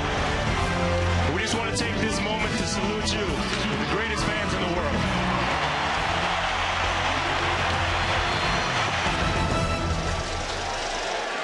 It was September 21st of last year, Yankee Stadium on its original ground, hosting its final game.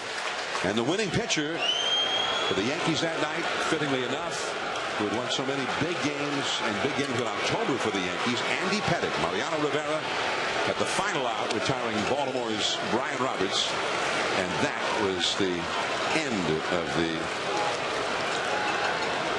original Yankee Stadium on its original ground. It had been a different ballpark and then remodeled back in the mid-70s. And that was part of our coverage here in 20 years of covering Major League Baseball on ESPN as September 2008.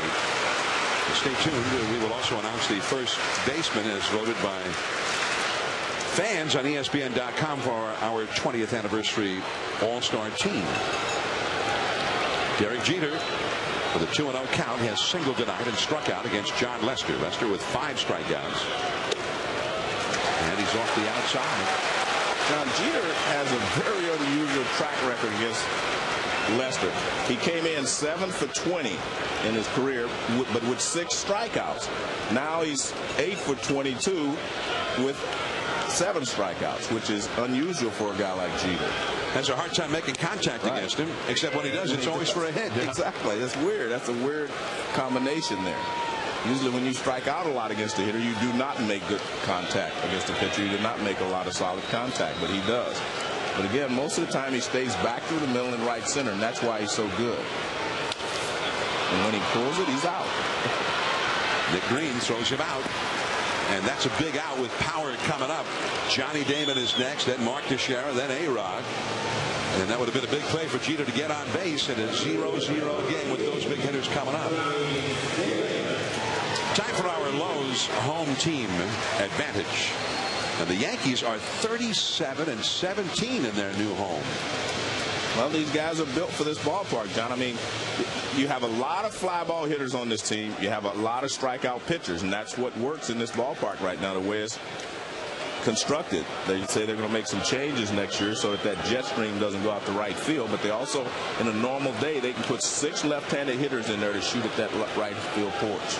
And that is a Yankee tradition of long standing. Yeah. As Johnny Damon takes ball 1 from John Lester, who has not allowed a base runner since Mark Teixeira singled back in the 4th inning. The dimensions are roughly the same, although they say it actually is a little bit shallower in right center than across the street at the now closed Yankee Stadium. 314 down the right field line, 318 down the left field line. You know, you mentioned to me how big this ballpark looks compared to the other one. And it's twice as big as the other one, but like you said, the capacity is less. This is a 50,000 seat stadium now. You could get about, what, 56,000 into the Yankee Stadium across the street. And in the original Yankee Stadium, you could get well over 60,000, and they had crowds that were listed as better than 70,000 on occasion at the old Yankee Stadium. Yeah, remember you were talking about how it used to shake over there when we used to do the games there. This one probably doesn't shake. It trembled on those big home runs in the 2001 World Series on consecutive nights when Tino Martinez one night and Scott Brocious the next night. That was fabulous, wasn't it? Almost miraculous 2-run homers in the bottom of the 9th with a 2-run deficit. And I thought we were having an earthquake in each night. Well, you'd know by now if the new stadium would quake, because they've had 169 home runs hit here in 55 games. Last year, 160 home runs, and 160 in the 81 home dates. So the ball is sailing out of here. And yet, Friday night, it was a scoreless game until A-Rod's homer in the 15th inning. And then yesterday, the Red Sox were shut out again by the Yankees, and the Yankees only had 1 run up until the 6th inning. Jeter ultimately hit a 2-run homer that likely would not have been a home run in the old Yankee Stadium. He hit right down the right field line. But not because there was a jet stream necessarily, or because it's shallower, but the wall isn't quite as tall out there as Damon is called out on strikes, and that is the 5th time that a Yankee hitter has been called out on strikes out of 6 strikeouts for Lester. Well, what he does, he paints the outside edge with that fastball, and that's how he's getting the strikes called. He's painting the edge. The inside edge a couple of times to right-handers, and right out there on the outside edge. Look at the target. Well, maybe that's a little bit off the edge, but it's right out there where you can get that call. Here is Mark Teixeira. And that cutter, 0-1. Now, you talk about the Yankees being a fly ball hitting team and how balls have been flying out of this ballpark. There has not been a fly ball that the Red Sox outfielders had to handle all night against Lester. That's why that's why he's able to hold them scoreless so far. They've hit 3 pop-ups. That's the closest they've come. You see, change of speeds. That's what I was talking about with Teixeira, though. He stays on his backside, and even on a curveball, that becomes an uppercut swing. I mean, look, if his timing's perfect, he's going to hit it. But that's one of the reasons he has trouble in the early part of the season in April, because he's struggling, and his timing's not perfect yet, and he struggles at the beginning of the season. But a big uppercut there because he stays on his backside so long. 0-2. The fastball is up and in. Well, let's take a look at this last at bat, and watch, he'll stay back here. His body stays on his, see, his weight is still back there. And that's why, see that uppercut? And that's what he does. But he's also so strong in his upper body that he can hit the ball out of the ballpark. Well, that last at bat in the fourth, he hit a single. The last time the Yankees put a man on base against Lester. That curve is pulled foul. But that really is an unconventional approach. I mean, and the fact that he has as much success that he does, it's surprising, because I mean, if that worked, a lot of guys would do it. Yeah, you wouldn't teach anybody. Right, you wouldn't. And it really does, I think, play to he's so strong. I think that strength is a major part of why he has the success with that unconventional approach. He's on a list with some big names there. You're right. 25 home runs to start a career. He's done that 7 times in a row, and he is down on strikes. 7 strikeouts for Lester. 9 in a row retired. On to the 7th. Still nothing to nothing.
ESPN.com. Follow your sports. Mike Lowell leads off for the Red Sox. 7th inning against Andy Pettitte. Change up high and outside for ball 1. Lowell has walked twice. The only walks allowed by Pettitte. He'll be followed by Jason Varitek and then Nick Green. 30 consecutive innings without a run for Boston. As the pop-up goes foul and out of play. In 1974, that was a year where the Red Sox had a pretty big lead near the end of August, and they really just fell apart down the stretch, and the race at the end ended up being between Baltimore and the Yankees. The Yankees were sort of a surprise entrant at the end there. The Yankees were 7.5 ahead in late August and finished 7 games back of the Baltimore Orioles. But in that stretch was a one horrible stretch where Boston did not score for 34 straight innings. That one's hanging, and Churchill.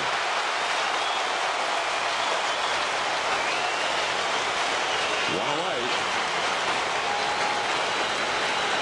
Well, this was a line drive, and it looked like it might sink, and maybe Swisher was preparing to dive for it, and it stayed up, so he just tumbled anyway. And I don't mind that, because sometimes it's easier to tumble and stop your body than it is to try to stop quickly. You may strain your muscle or something, but see, the ball just stayed up there, so he just, makes a tumble. He probably had a little gymnastics in his high school days or something. But, you look at that with a shallow wall in right field.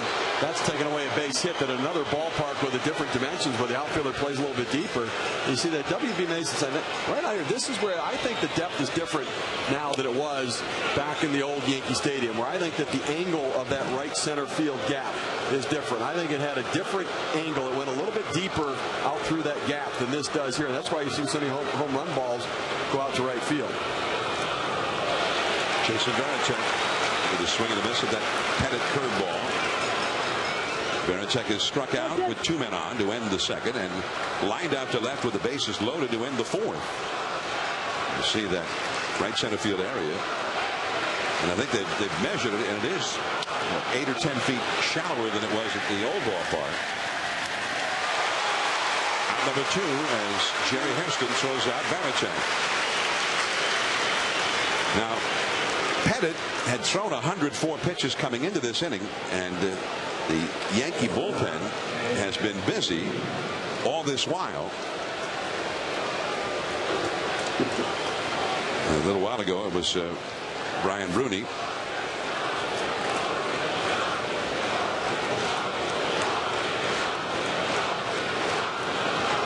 And that was not Bruni, of course. Bruni was standing on the mound out there as Nick Green flies out to center. A 7-pitch inning for Andy Pettit. Two of his best innings of the night have been the last 2.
On new Fuel Max tires. Introducing Goodyear Fuel Max tires, an innovative tread compound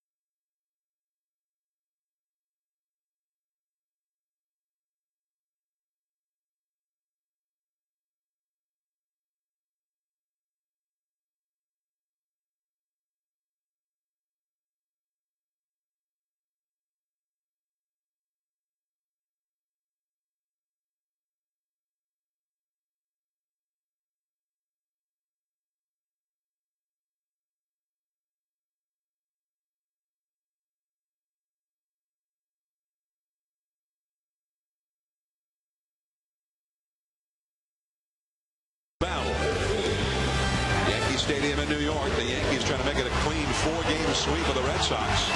It is 0-0 as we go to the last of the 7th inning. Now, all week long, viewers have been helping us celebrate our 20th season of Major League Baseball on ESPN at the MLB page at ESPN.com, voting for the first baseman of our 20th year All-Star team. Albert Pujols, Frank Thomas, and Mark McGwire were the nominees. And according to the votes of the fans, Albert Pujols, in a landslide, was the winner. 78% of the vote. Albert, who just got his 100th RBI of this season already. Go to ESPN.com tomorrow to make your pick for the All-Star second baseman of our 20 years of baseball coverage on ESPN. I have to admit, I was a little surprised Mark McGwire got 9% of the vote. Good point. John, this is the time of the game, though, when you're an opposing team, you have to worry if your pitcher's starting to lose a little bit, and you've got guys like A-Rod coming up. Posada, these right-handed hitters that can hit the ball out of the ballpark. So far, it doesn't look like Lester's losing too much. Yeah, but you know what he's done? He's gone to the sinker there. He's not throwing that riding fastball. That's the sinking fastball there. Excellent choice of pitches, of course, in this situation. He's thrown 94 pitches for the night. Alex Rodriguez has grounded out to third and also bounced one that was handled by the catcher who threw him out. That ball is hit deep. That ball is way back there, and goodbye.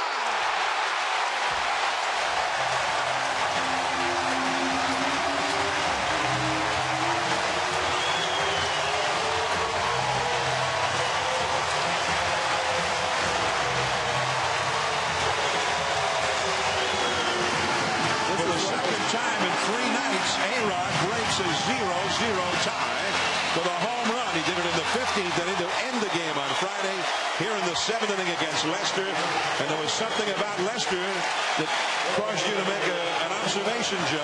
Well, I just know when you get to this point in the ball game, John, that's when the sluggers come out. And that's why I was saying I think Boston's going to need their sluggers back if they're going to win the division.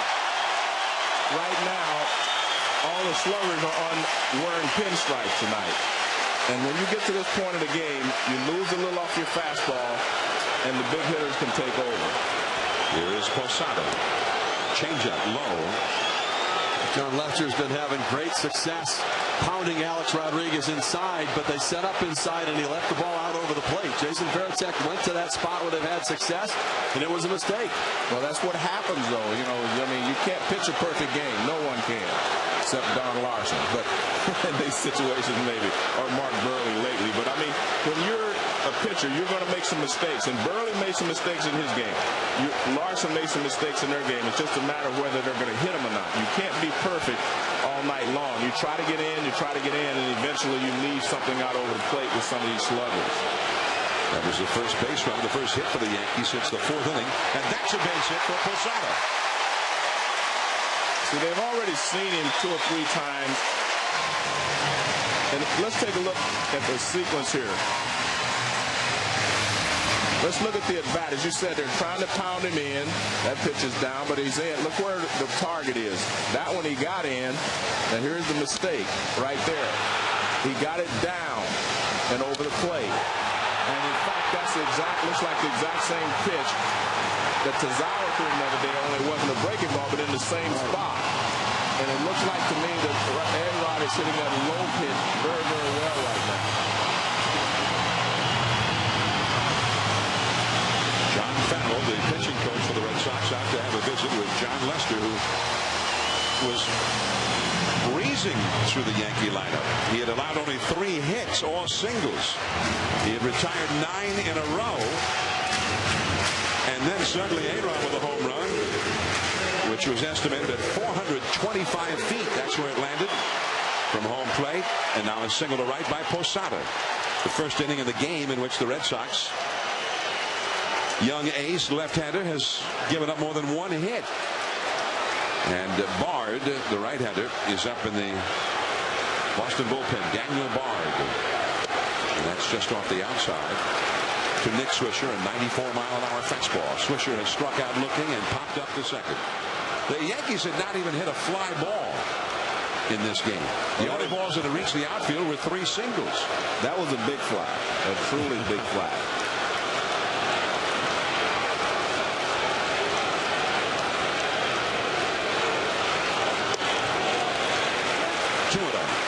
To Swisher, who also has power. Swisher with 18 home runs this year. Alex Rodriguez, by the way, that home run was the 574th of his career, and that moves him ahead of one of the all-time greats, the Hall of Famer Harmon Killebrew. And A-Rod is now in 9th place all-time on the list of home run sluggers. Killebrew had 573 in his remarkable big league career.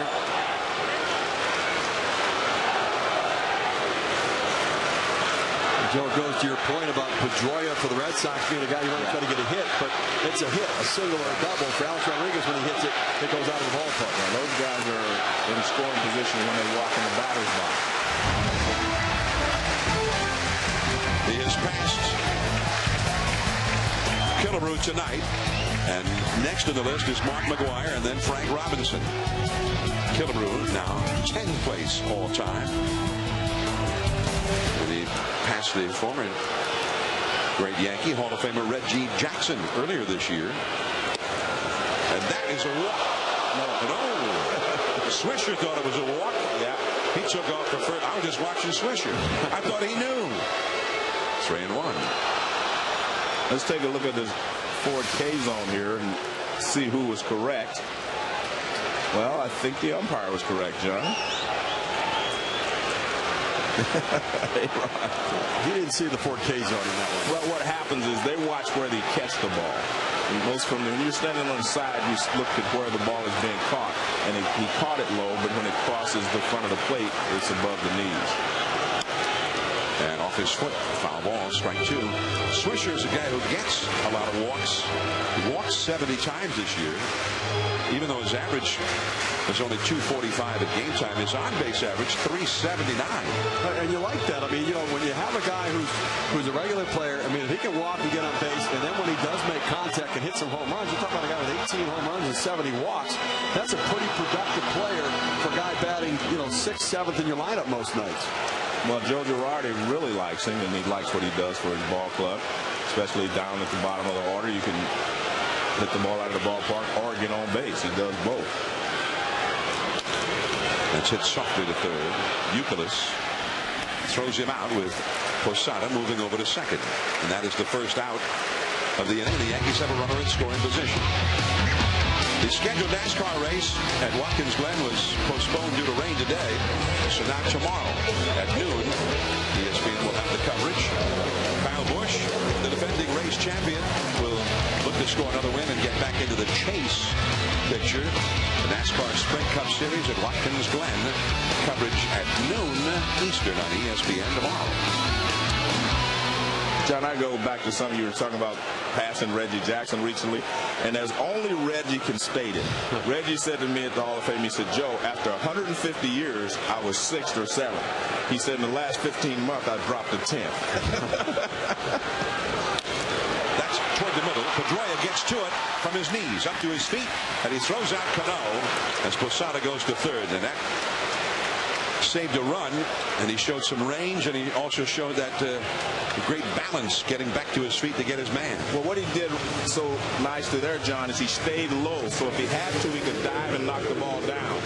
See, watch how low he stays right there. See, actually slides down to get it, and he gets up and throws Cano out. But he uses his feet, quick feet, very quick. Watch his feet. Look at that, boom, boom, boom. Now, well, in slow motion, but he's very quick.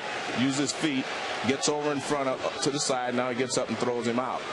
And if that play was the same play for Cano, you would have seen him glide over, so to speak, grab it and use the strength of his arm to throw the runner out. And you really see their personalities both in the way they hit and they field for both Pedroia and Cano. Correct. Melky Cabrera, the hitter, and a curveball off the outside for ball 1. Well, he needed to keep that ball in the infield at the very least, whether he got the guy who hit it or not. He had to keep the ball from going to the outfield. And he stayed low going after it. That was what he was making sure he could accomplish. 1 ball, no strikes to Cabrera. And the curveball This is not an easy play for Youkilis, and he just got him. Youkilis is playing deep, and the ball was hit very softly. So just the 1 run for the Yankees. A-Rod's home run. Top of the order for the Red Sox, trailing 1-0.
And in part by One-A-Day Men's 50-Plus Advantage. Get more of what matters to you.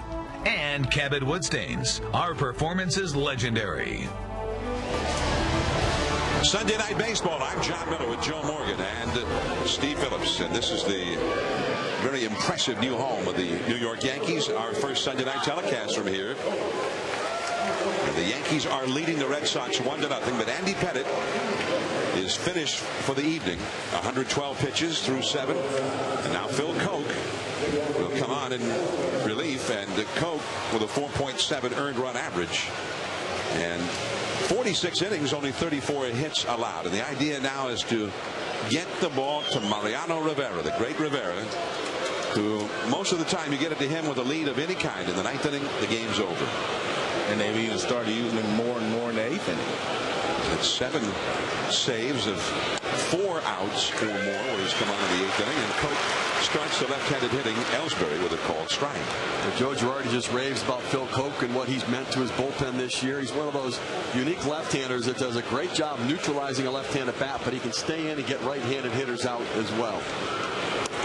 He is from California's gold country. He was born in Sonora in Northern California, in the foothills of the Sierra Nevada mountains. Now center stage at Yankee Stadium. Red Sox Yankees in a 1-run game. The slider misses. 2 balls and a strike to Ellsbury. Jonathan Papelbon, the outstanding Boston closer, he's had nothing to close here for a while.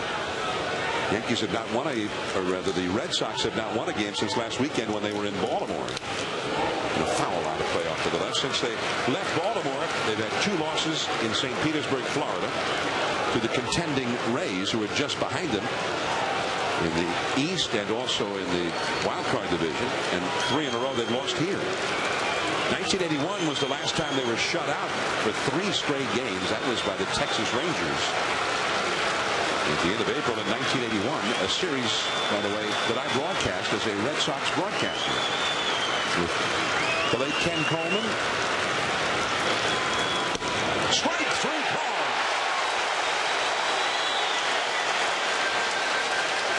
a big man to keep off the bases in a one-run game. Now to the studio, Steve Berthiaume with the Sports Center right now. John, Sunday's World Golf Championship final round turned on the 16th at Firestone. Tiger Woods knocked this 8-iron to within tap-in birdie range, while leader Patty Harrington triple bogeyed the hole. Tiger wins for the second straight week, now heads to the PGA looking for his 15th major. And rain washed out NASCAR's Sprint Cup race at Watkins Glen. You can see the race Monday, noon Eastern on ESPN. Sports Center follows the Red Sox and the Yankees. Dustin Pedroia, the hitter now. Thank you, Steve. And there's ball one. Pedroia has flied out 3 straight times. None of the first 4 Boston hitters in the lineup have reached base in any way. None of the 4 have even hit a force out to reach base. Ellsbury 0 for 3 with a sacrifice bunt. Pedroia is 0 for 3. Victor Martinez on deck is 0 for 3. Cleanup man Youkilis is 0 for 3. And they change up off the outside, which is what Ellsbury thought that pitch called strike 3 was to him. Well, we talked earlier in the game. Bill Miller, the home plate umpire, is a guy who tends to expand the outside part of the plate. That's a big strikeout, though, because Ellsbury getting on, a guy with 50 stolen bases this year, you can manufacture a run. If you're not driving the ball, you're not hitting home runs, the next best thing is get your leadoff man on who can steal. And that's what that call did, is it allowed that at bat to end and not extend it to give Ellsbury a chance to get on base.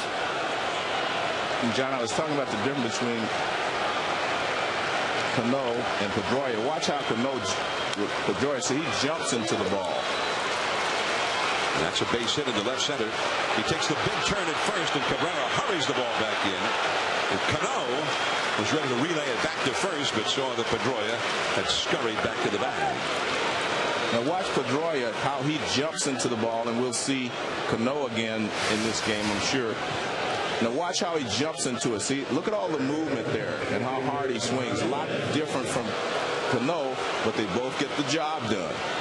I mean, he keeps his head on the ball, eyes right there, but he's very aggressive, and he jumps. I mean, he actually jumps into the ball. Not a lot of grace in his swing. No. A lot of grace in Cano. He glides into the ball. But, hey, they both get the job done. A lot of effort at exhibiting brute force. Exactly.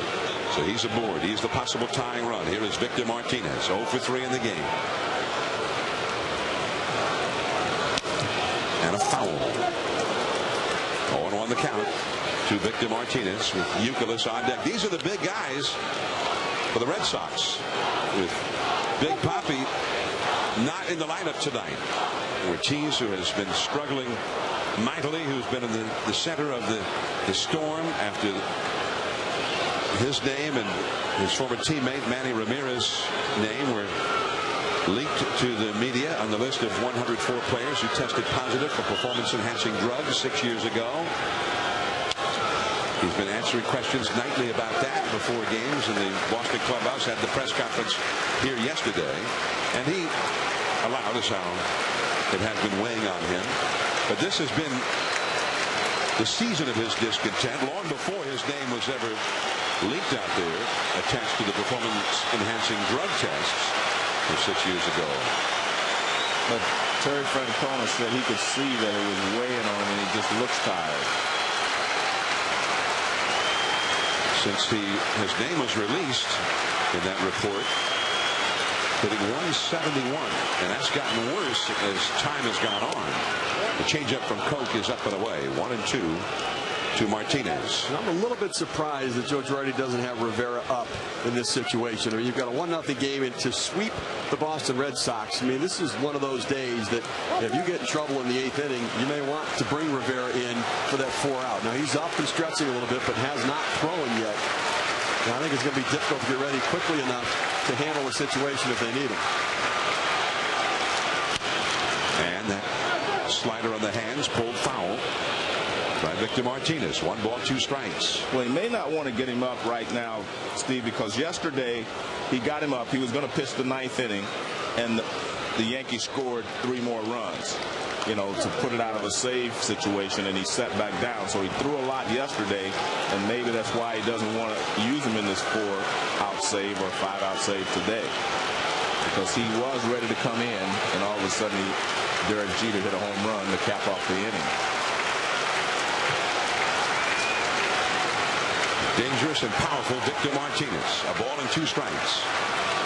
That ball is hit well. That ball is way back there. It's on its way, and adios! A 2-run homer for Martinez. And that bolt of lightning is what the Red Sox have been lacking for several days. For the first time since Thursday night, they have scored a run, and now they lead the Yankees 2-1. And that's why we were talking at the trading deadlines. I thought this guy's addition to the Red Sox was going to be the most important addition of all because he can play different positions and he brings a thunderous bat from both sides to their lineup, and they were in desperate need of something like that. Well, this pitch ends up hanging right in the middle of the plate. Starts with a sinker down, and that's what he was trying to do, get the ground ball. You're trying to get the ground ball. He hits the ground ball. That change up there was just really bad. He's going to come back right there. I mean, look at that, right almost in the middle. Belt high.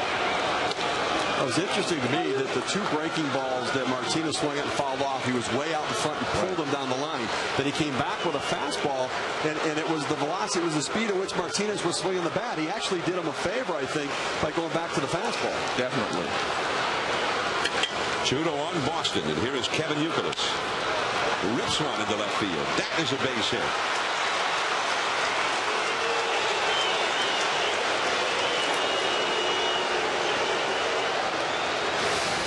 And you take a look at Martinez here, and he ends up getting the fastball over the plate. The 2 pitches before that he swung at, he pulled him into the stands down the left field line on the breaking balls, but he got the fastball and drove it. Not a lot of wasted movement there.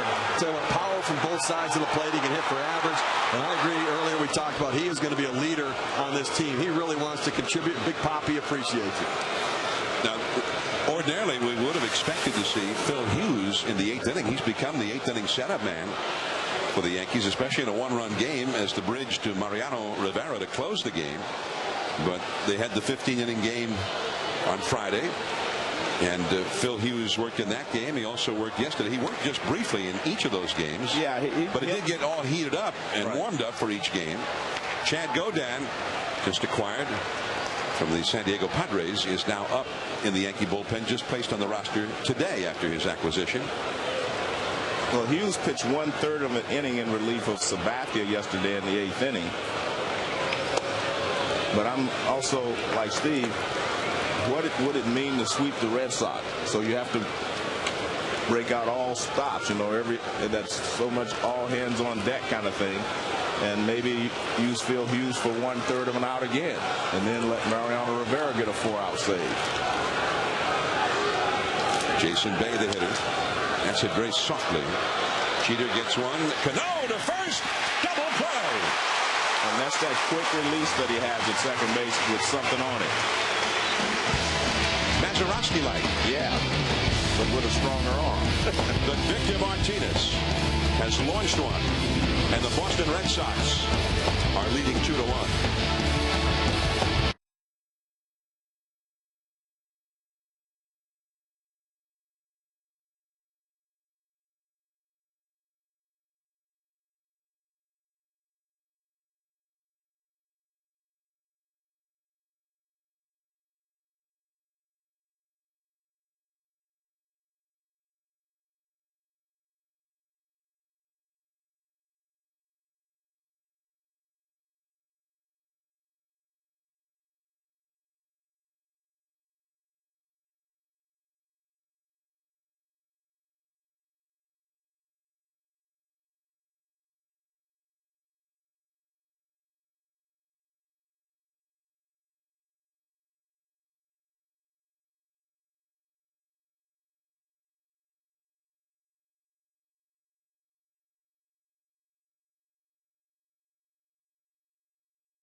Martinez 2-run homer as they come up, and there is Daniel Bard into the game, and Hideki Matsui is going to be the pinch hitter for Jerry Hairston, batting for the Yankees here in the last of the 8th inning. And Matsui, a powerful left-handed hitter who is hitting .263, got 16 homers and 300 at bats this year.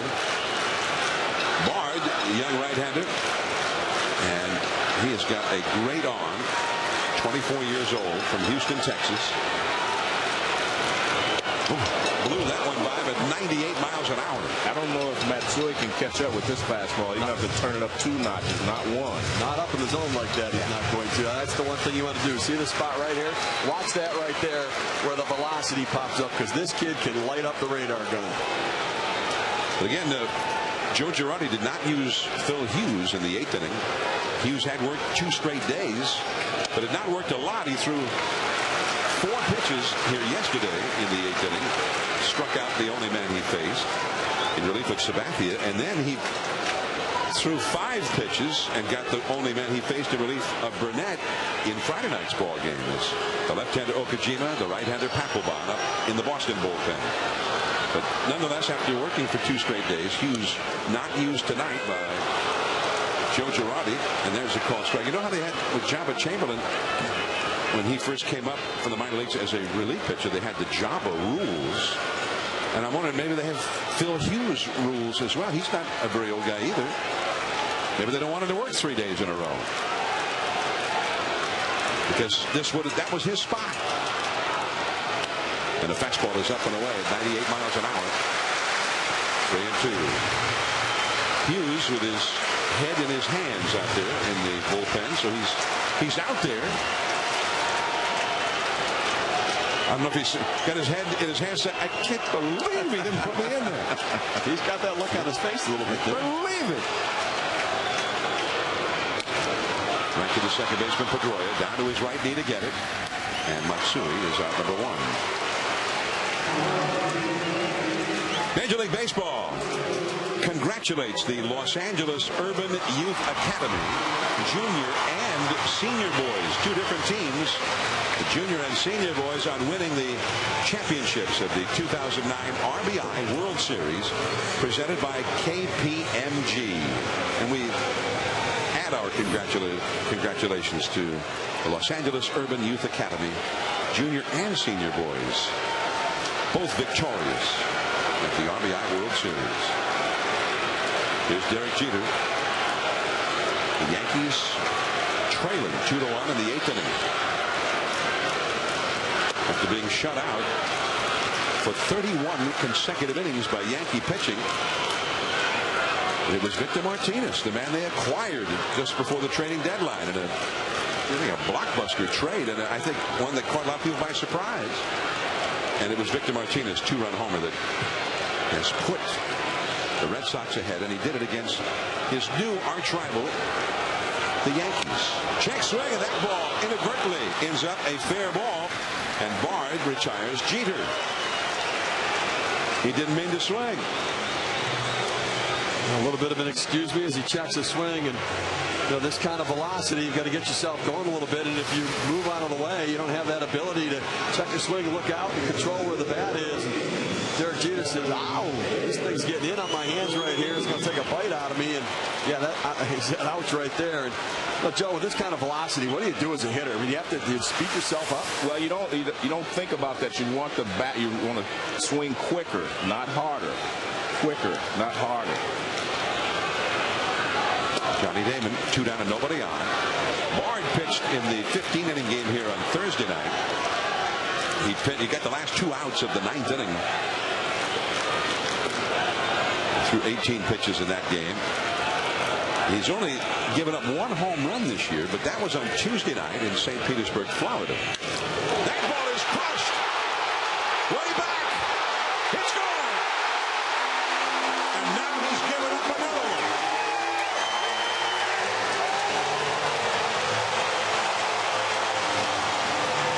See, John, quicker, not harder. Oh, that's what you meant. Yeah, well, you get the hand of the bat out there quicker by using your hands more than using your body.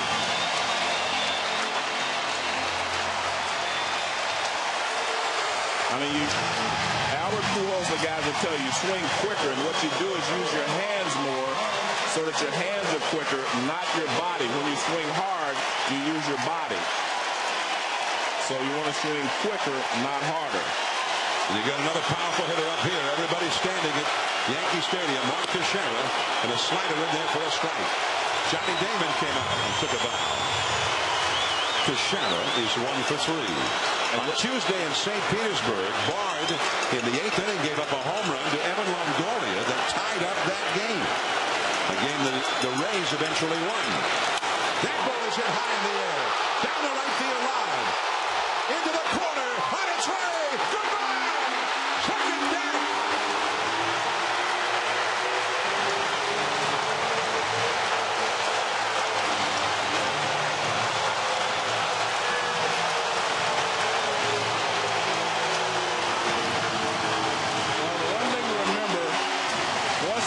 Touched up on his best pitch fastball, he goes to his breaking ball. Now, we talked about these guys hitting a lot of fly balls. Well, watch Teixeira. Again, he stays on his backside, and this is a breaking ball, and he just swings with his arms and his upper body and hits it halfway up in the second deck.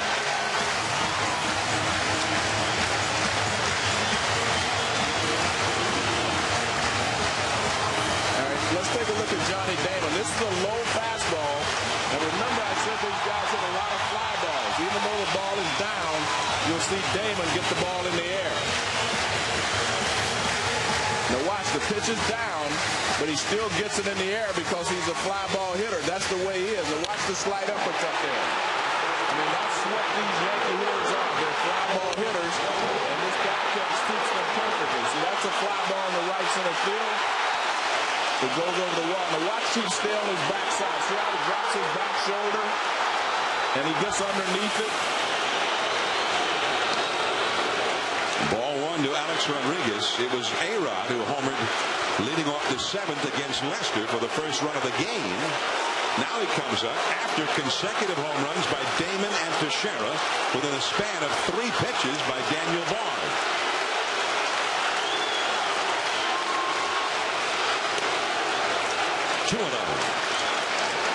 Teixeira's ball was about 8 miles in the air, and he knew it was gone as soon as he hit it, with maybe one moment where he wondered, is it going to stay fair?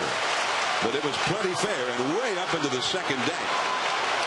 His 29th home run this year. And that was also the 100th home run the Yankees have hit in their new ballpark this year.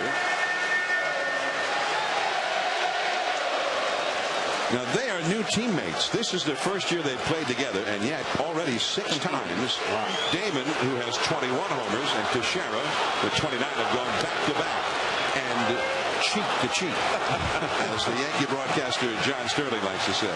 Yeah, but that's a Yankee record. What about Mantle and Maris? The great Rivera, as you would expect, is up in the Yankee bullpen. They did not use Hughes for the 8th inning. They will use Mariano Rivera in the 9th. 3-1 to A-Rod. And he walks. I'll tell you, Johnny Damon is having some kind of year this year. Mark Teixeira as well. And this Yankee offense, so many weapons.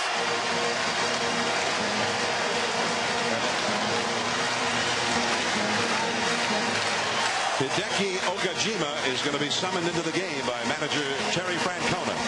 Damon and Teixeira both going yard. 3-2 Yankees. We'll be back.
Teixeira with a majestic home run. A Ruthian clout here at the new Yankee Stadium. Well, John, watch. He stays on his backside, like I told you, but watch that back shoulder, how it goes underneath. And this is why he hits so many fly balls. Look where that back shoulder is. Everything uppercut. I mean, that's why he hits so many fly balls. That's why he hits the ball out of the ballpark. He stays on his backside, and he's going to get more balls in the air than anyone because of it. On certain pitches, he can hit any pitch in the air because he's on his back foot, and there's that arc in his swing is on an upward plane. Jorge Posada is the hitter, and there is Hideki Okajima in from the Boston bullpen. That one disappeared, and it's 0-1. Okajima ordinarily comes in when the Red Sox are leading by 1, 2, 3 runs late in the game as Damon and Teixeira compare home run notes. It was Damon into right center, and then Teixeira launched one, his soaring blast into the second deck. The Red Sox had the lead just for a few minutes. And that fastball is in there for a strike. Marty Aronoff says they had the lead for 10 minutes. Was it that long? Fleeting glory for Victor Martinez. Yeah. Well, it looked like it was fleeting glory for A-Rod also for a moment there. A-Rod homered in the 7th, and the Yankees had the first lead of the game, 1-0. And that lead lasted just a few minutes until Victor Martinez' 2-run homer in the 8th.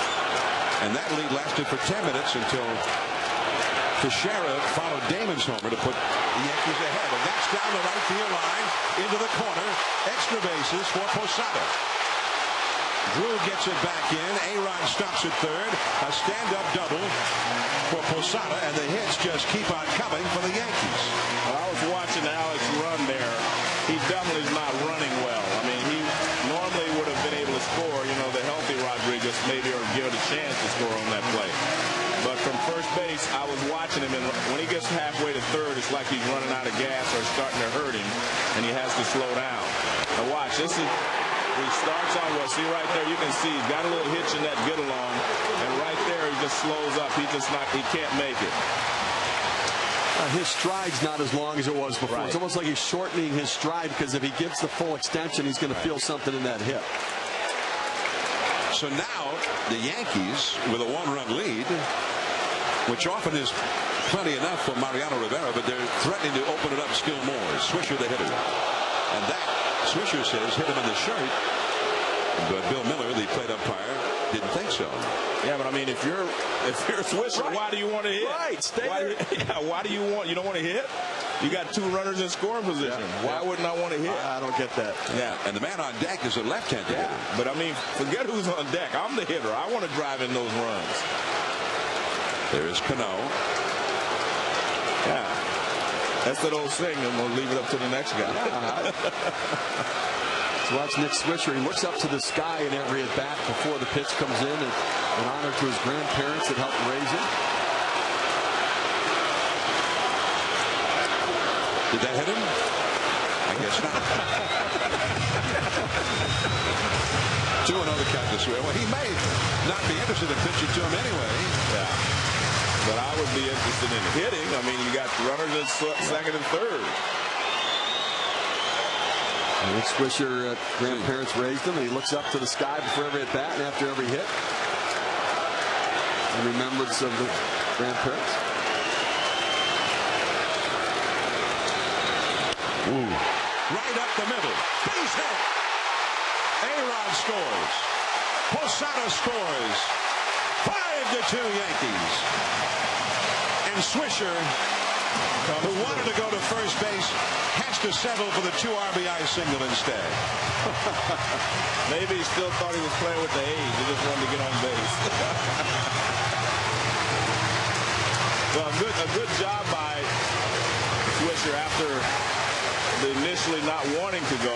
Fastball in, and he doesn't drill it, but he hits it up the middle for a base hit to center field. And Posada and A-Rod both come in to score. Give the Yankees a little padding for that lead. So 4 runs are in for the Yankees. And here is Cano, who was 0 for 3. 5-2 Yankees. This has been another aspect of Boston's bad week. They've lost 5 in a row coming into play tonight. Their bullpen, which was a great source of strength earlier this year, has been getting beat up and really overtaxed. 4 2/3 here on Thursday as John Smoltz got knocked out early. 7 2/3 innings on Friday in relief. That's a base hit. Everybody's doing it. 6 straight Yankees have reached base, and all of this happened after there were 2 down with nobody on base. We saw those bullpen numbers, and Red Sox were the best bullpen in the American League statistically, but it's gotten away from them because they're pitching their guys out of the pen because they have to, not because they want to. They get short outings, they go extra innings, and the more work you get, the more fatigue you get, the more you get yourself into trouble. John Farrell out there trying to calm them down. They don't want to have to go to the pen for another pitcher here. Hope Kojima can get them out of this inning.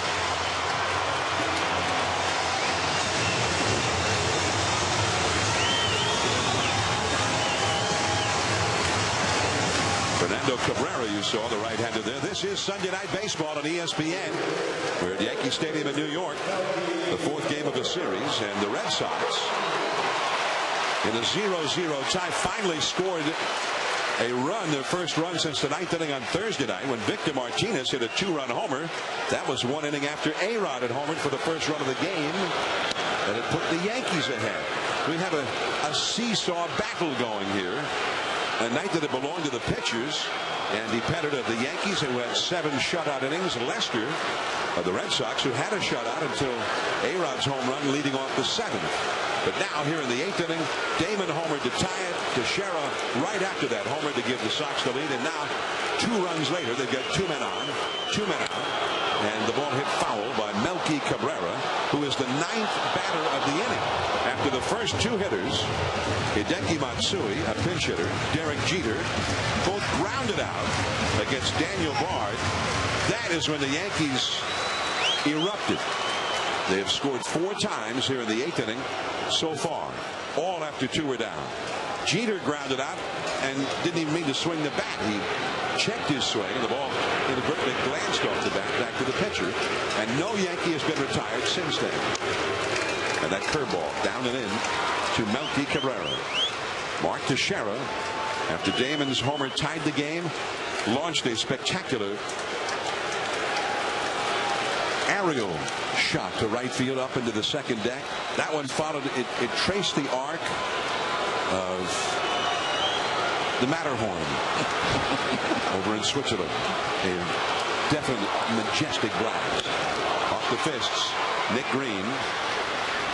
And he throws out Cabrera, and at long last the inning is over. It was 2-1 Boston for just a few minutes until Johnny Damon homered to tie the game. 2 pitches later to Shera. And the Yankees are back ahead. Home run derby in the Bronx. On to the 9th inning, the great Rivera coming in.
MLB.TV, the ultimate baseball experience, featuring 100 out-of-market games per week live on your computer.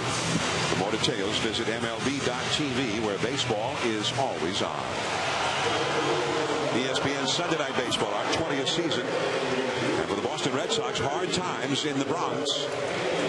And they are 3 outs away and having to face Mariano Rivera, no less, from falling still further behind the Yankees in the American League's Eastern Division. The Yankees began the day with a 5.5 game lead over Boston as it was. So here is Rivera. J.D. Drew, the hitter, and the cutter over the outside, a little backdoor cover for a strike at 91 miles an hour. He doesn't throw that 95, 96 mile an hour fastball cutter as he used to, at least not regularly, but he's still just as effective as ever. Rivera has had a remarkable season, a 1.91 ERA and 31 saves, 47 innings pitched, 36 hits allowed, and he's had 52 strikeouts and walked only 6 as Ramiro Pena has taken over at third base. And that's a base hit to right field, the third hit of the night for J.D. Drew. Well, the key to Mariano Rivera is not the velocity, but it's the movement and the control. He has such great control that he's almost unhittable. He's right on the edges all the time with the cut fastball or the fastball or the four-seam fastball, which he throws a lot now. Let's see where this pitch is. That one gets more of the plate than normal, but he is normally right in on the edges of the plate. Also keep in mind, he's had great success in his outstanding career, but the Red Sox have roughed him up more than any other team by far. And most of that's done in Boston. Like the other thing to keep in mind is they get a couple base runners on. You've got David Ortiz on the bench as a possibility. Nick Green's spot coming up in the 9 hole. And Terry Francona has a power bat to go to. Mike Lowell, the count 1-1 strike. Mariano Rivera, 91 games against Boston, 44 saves, but 12 blown saves. And he's also had a couple of big blown saves in the postseason, in particular 2004 against Boston. And that's what happened to that wide strike zone. That's that cut fastball right off the corner of the plate right there. It did not get the call, and that really can change it at bat. That goes from a 1-2 count to a 1-2 count, in a significant advantage for Rivera. So now 2 balls and 1 strike to Lowell. Walked twice and flied out to right. This is to right to Swisher. Ball away. We're talking about David Ortiz, still on the Red Sox bench, hitting .333 in his career against Rivera with a home run. So he's had some success against that cutter in. But no helmet, no bat for Big Papi, who's only had 1 hit in his last 24 at-bats. Only 1 for 14 in the first 3 games of this series. Well, I'm wondering if this is a mental day for Ortiz, because you would think that he would be swinging the bat. Although Nick Green has had 2 base hits in the ball game. What did Terry Francona call that last year? And again, they called it his mental health day. Strike 1 to Veritek. Now he's over grabbing a helmet. His mental health day is over. Well, if they get another man on base, the next hitter would be the possible tying run. Nick Green is out on deck. Just off the outside. 1 ball and 1 strike. Rivera with 31 saves this year, as we mentioned, but 32 opportunities. Only had 1 blown save this year. As Green will go back to the dugout, and David Ortiz has come out on deck. The crowd hasn't quite recognized that he's on deck yet, because when they do, they'll let him hear it.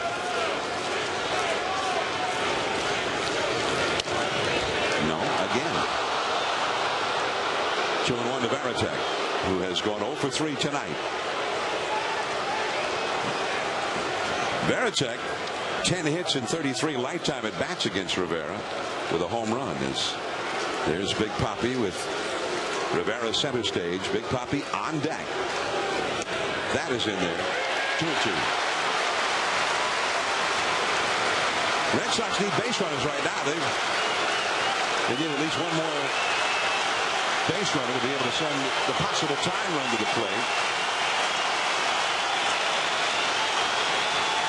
And many in the crowd here at Yankee Stadium on their feet now with a 2-strike count. 2 balls, 2 strikes. Fouled away. Veritek hanging tough.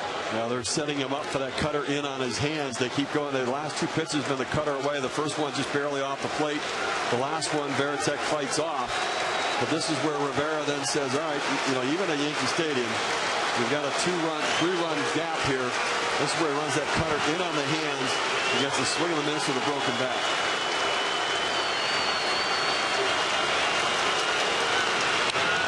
And back to the screen again. Trying to get him to roll over the top of it and maybe get a double play ball right here. I think that's what he's more interested in, is the ground ball, because no matter what you say, you don't want to face Big Papi unless you have to. Slump and everything, he's still a presence. Darn right. That's what the point you were making when you found out he wasn't playing. He's still a presence. There's that cutter on the hands, and that's yanked foul. So he is hanging in there against Mariano Rivera. There's nothing that Rivera has that Veritek hasn't seen before many, many times. And that's one of the reasons that some of the Red Sox have had some success against him. They've seen him so often. Now you've got him speeding up on the inside part of the plate. The question is, does he go back away? Going in. He struck him out.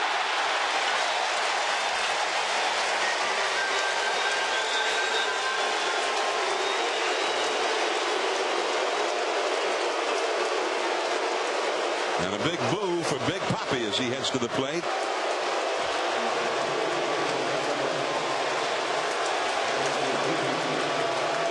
Well, if you're Joe Girardi, this is the way you want to face him. Even though he has struggled, he can only bring you within 1 run with a home run. He can bring Boston within 1 run. That's why it was so important for him to be able to get Veritek out. 8 hits in 24 career at-bats against Mariano Rivera. For David Ortiz. Runner goes, and that cutter on the hands fouled back and out of play, and Drew will have to go back to first base. Ortiz struck out to end yesterday's game against Robertson of the Yankees, who pitched the 9th inning. And he's had 1 hit and 14 at-bats in this series, 1 for his last 24 for the week against 2 contenders in the division. The Rays for 2 and the Yankees. This is game 4. The Yankees are 1 out away from sweeping the 4-game set. And again, Drew runs, and he'll go into second uncontested. I'm a little bit surprised they're coming inside to Ortiz in this situation. I mean, I know that you've got the 3-run difference, but the ball away, I think it stays in the ballpark. That one in, he's cheating a little bit on that ball in the inner part of the plate, and if you miss and leave it out over the plate, he can hit it out. And the great RBI man, not even a hit with a runner on base, 22 consecutive at-bats. Now they go away, but off the outside. 2-1. I think that's one of the things that Rivera has done so well. He's kind of remade himself over the last 3 or 4 years. It was cutter, cutter, cutter. Now he will throw the fastball away. He will throw the 4-seam fastball.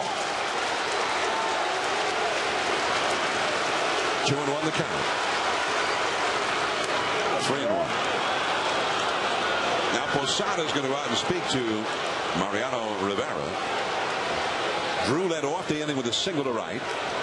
And those extra 2 runs are very helpful to Rivera and the Yankees at the moment, after those 2 home runs gave them a 1-run lead. And Rivera is very good at holding a 1-run lead too, but that tying run would be at second base at the moment had they not gotten those extra 2 on the single by Nick Swisher. There's Drew at second. At the knees. 3-2. Is he taking it? I think he was looking for that cutter in, and he started it over the outside part of the plate and broke it back. No, I definitely think he was looking for something in. Jacoby Ellsbury will be next. Everybody standing at Yankee Stadium with 2 down in the ninth. And he walked it. Only the 7th walk allowed this year by Rivera in 47 2/3 innings. Well, he converted 100 out of 104. I mean, just think about that. Since he blew a save in 2007. I mean, that's amazing. Now a pinch runner as Ortiz will leave, and Woodward goes over to first base to run for Big Papi.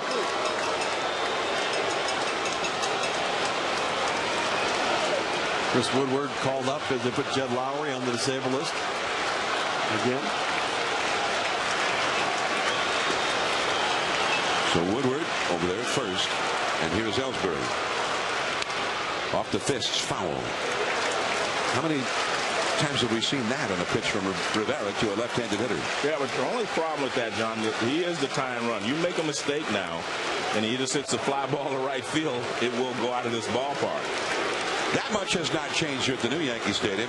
That was the short porch in the old Yankee Stadium, right field. But it's shorter now because of the wind currents or whatever. It is shorter now. 48,190, the official paid crowd. On the hands, he broke his back. Teixeira will take it. The Yankees have swept a 4-game series from the Red Sox.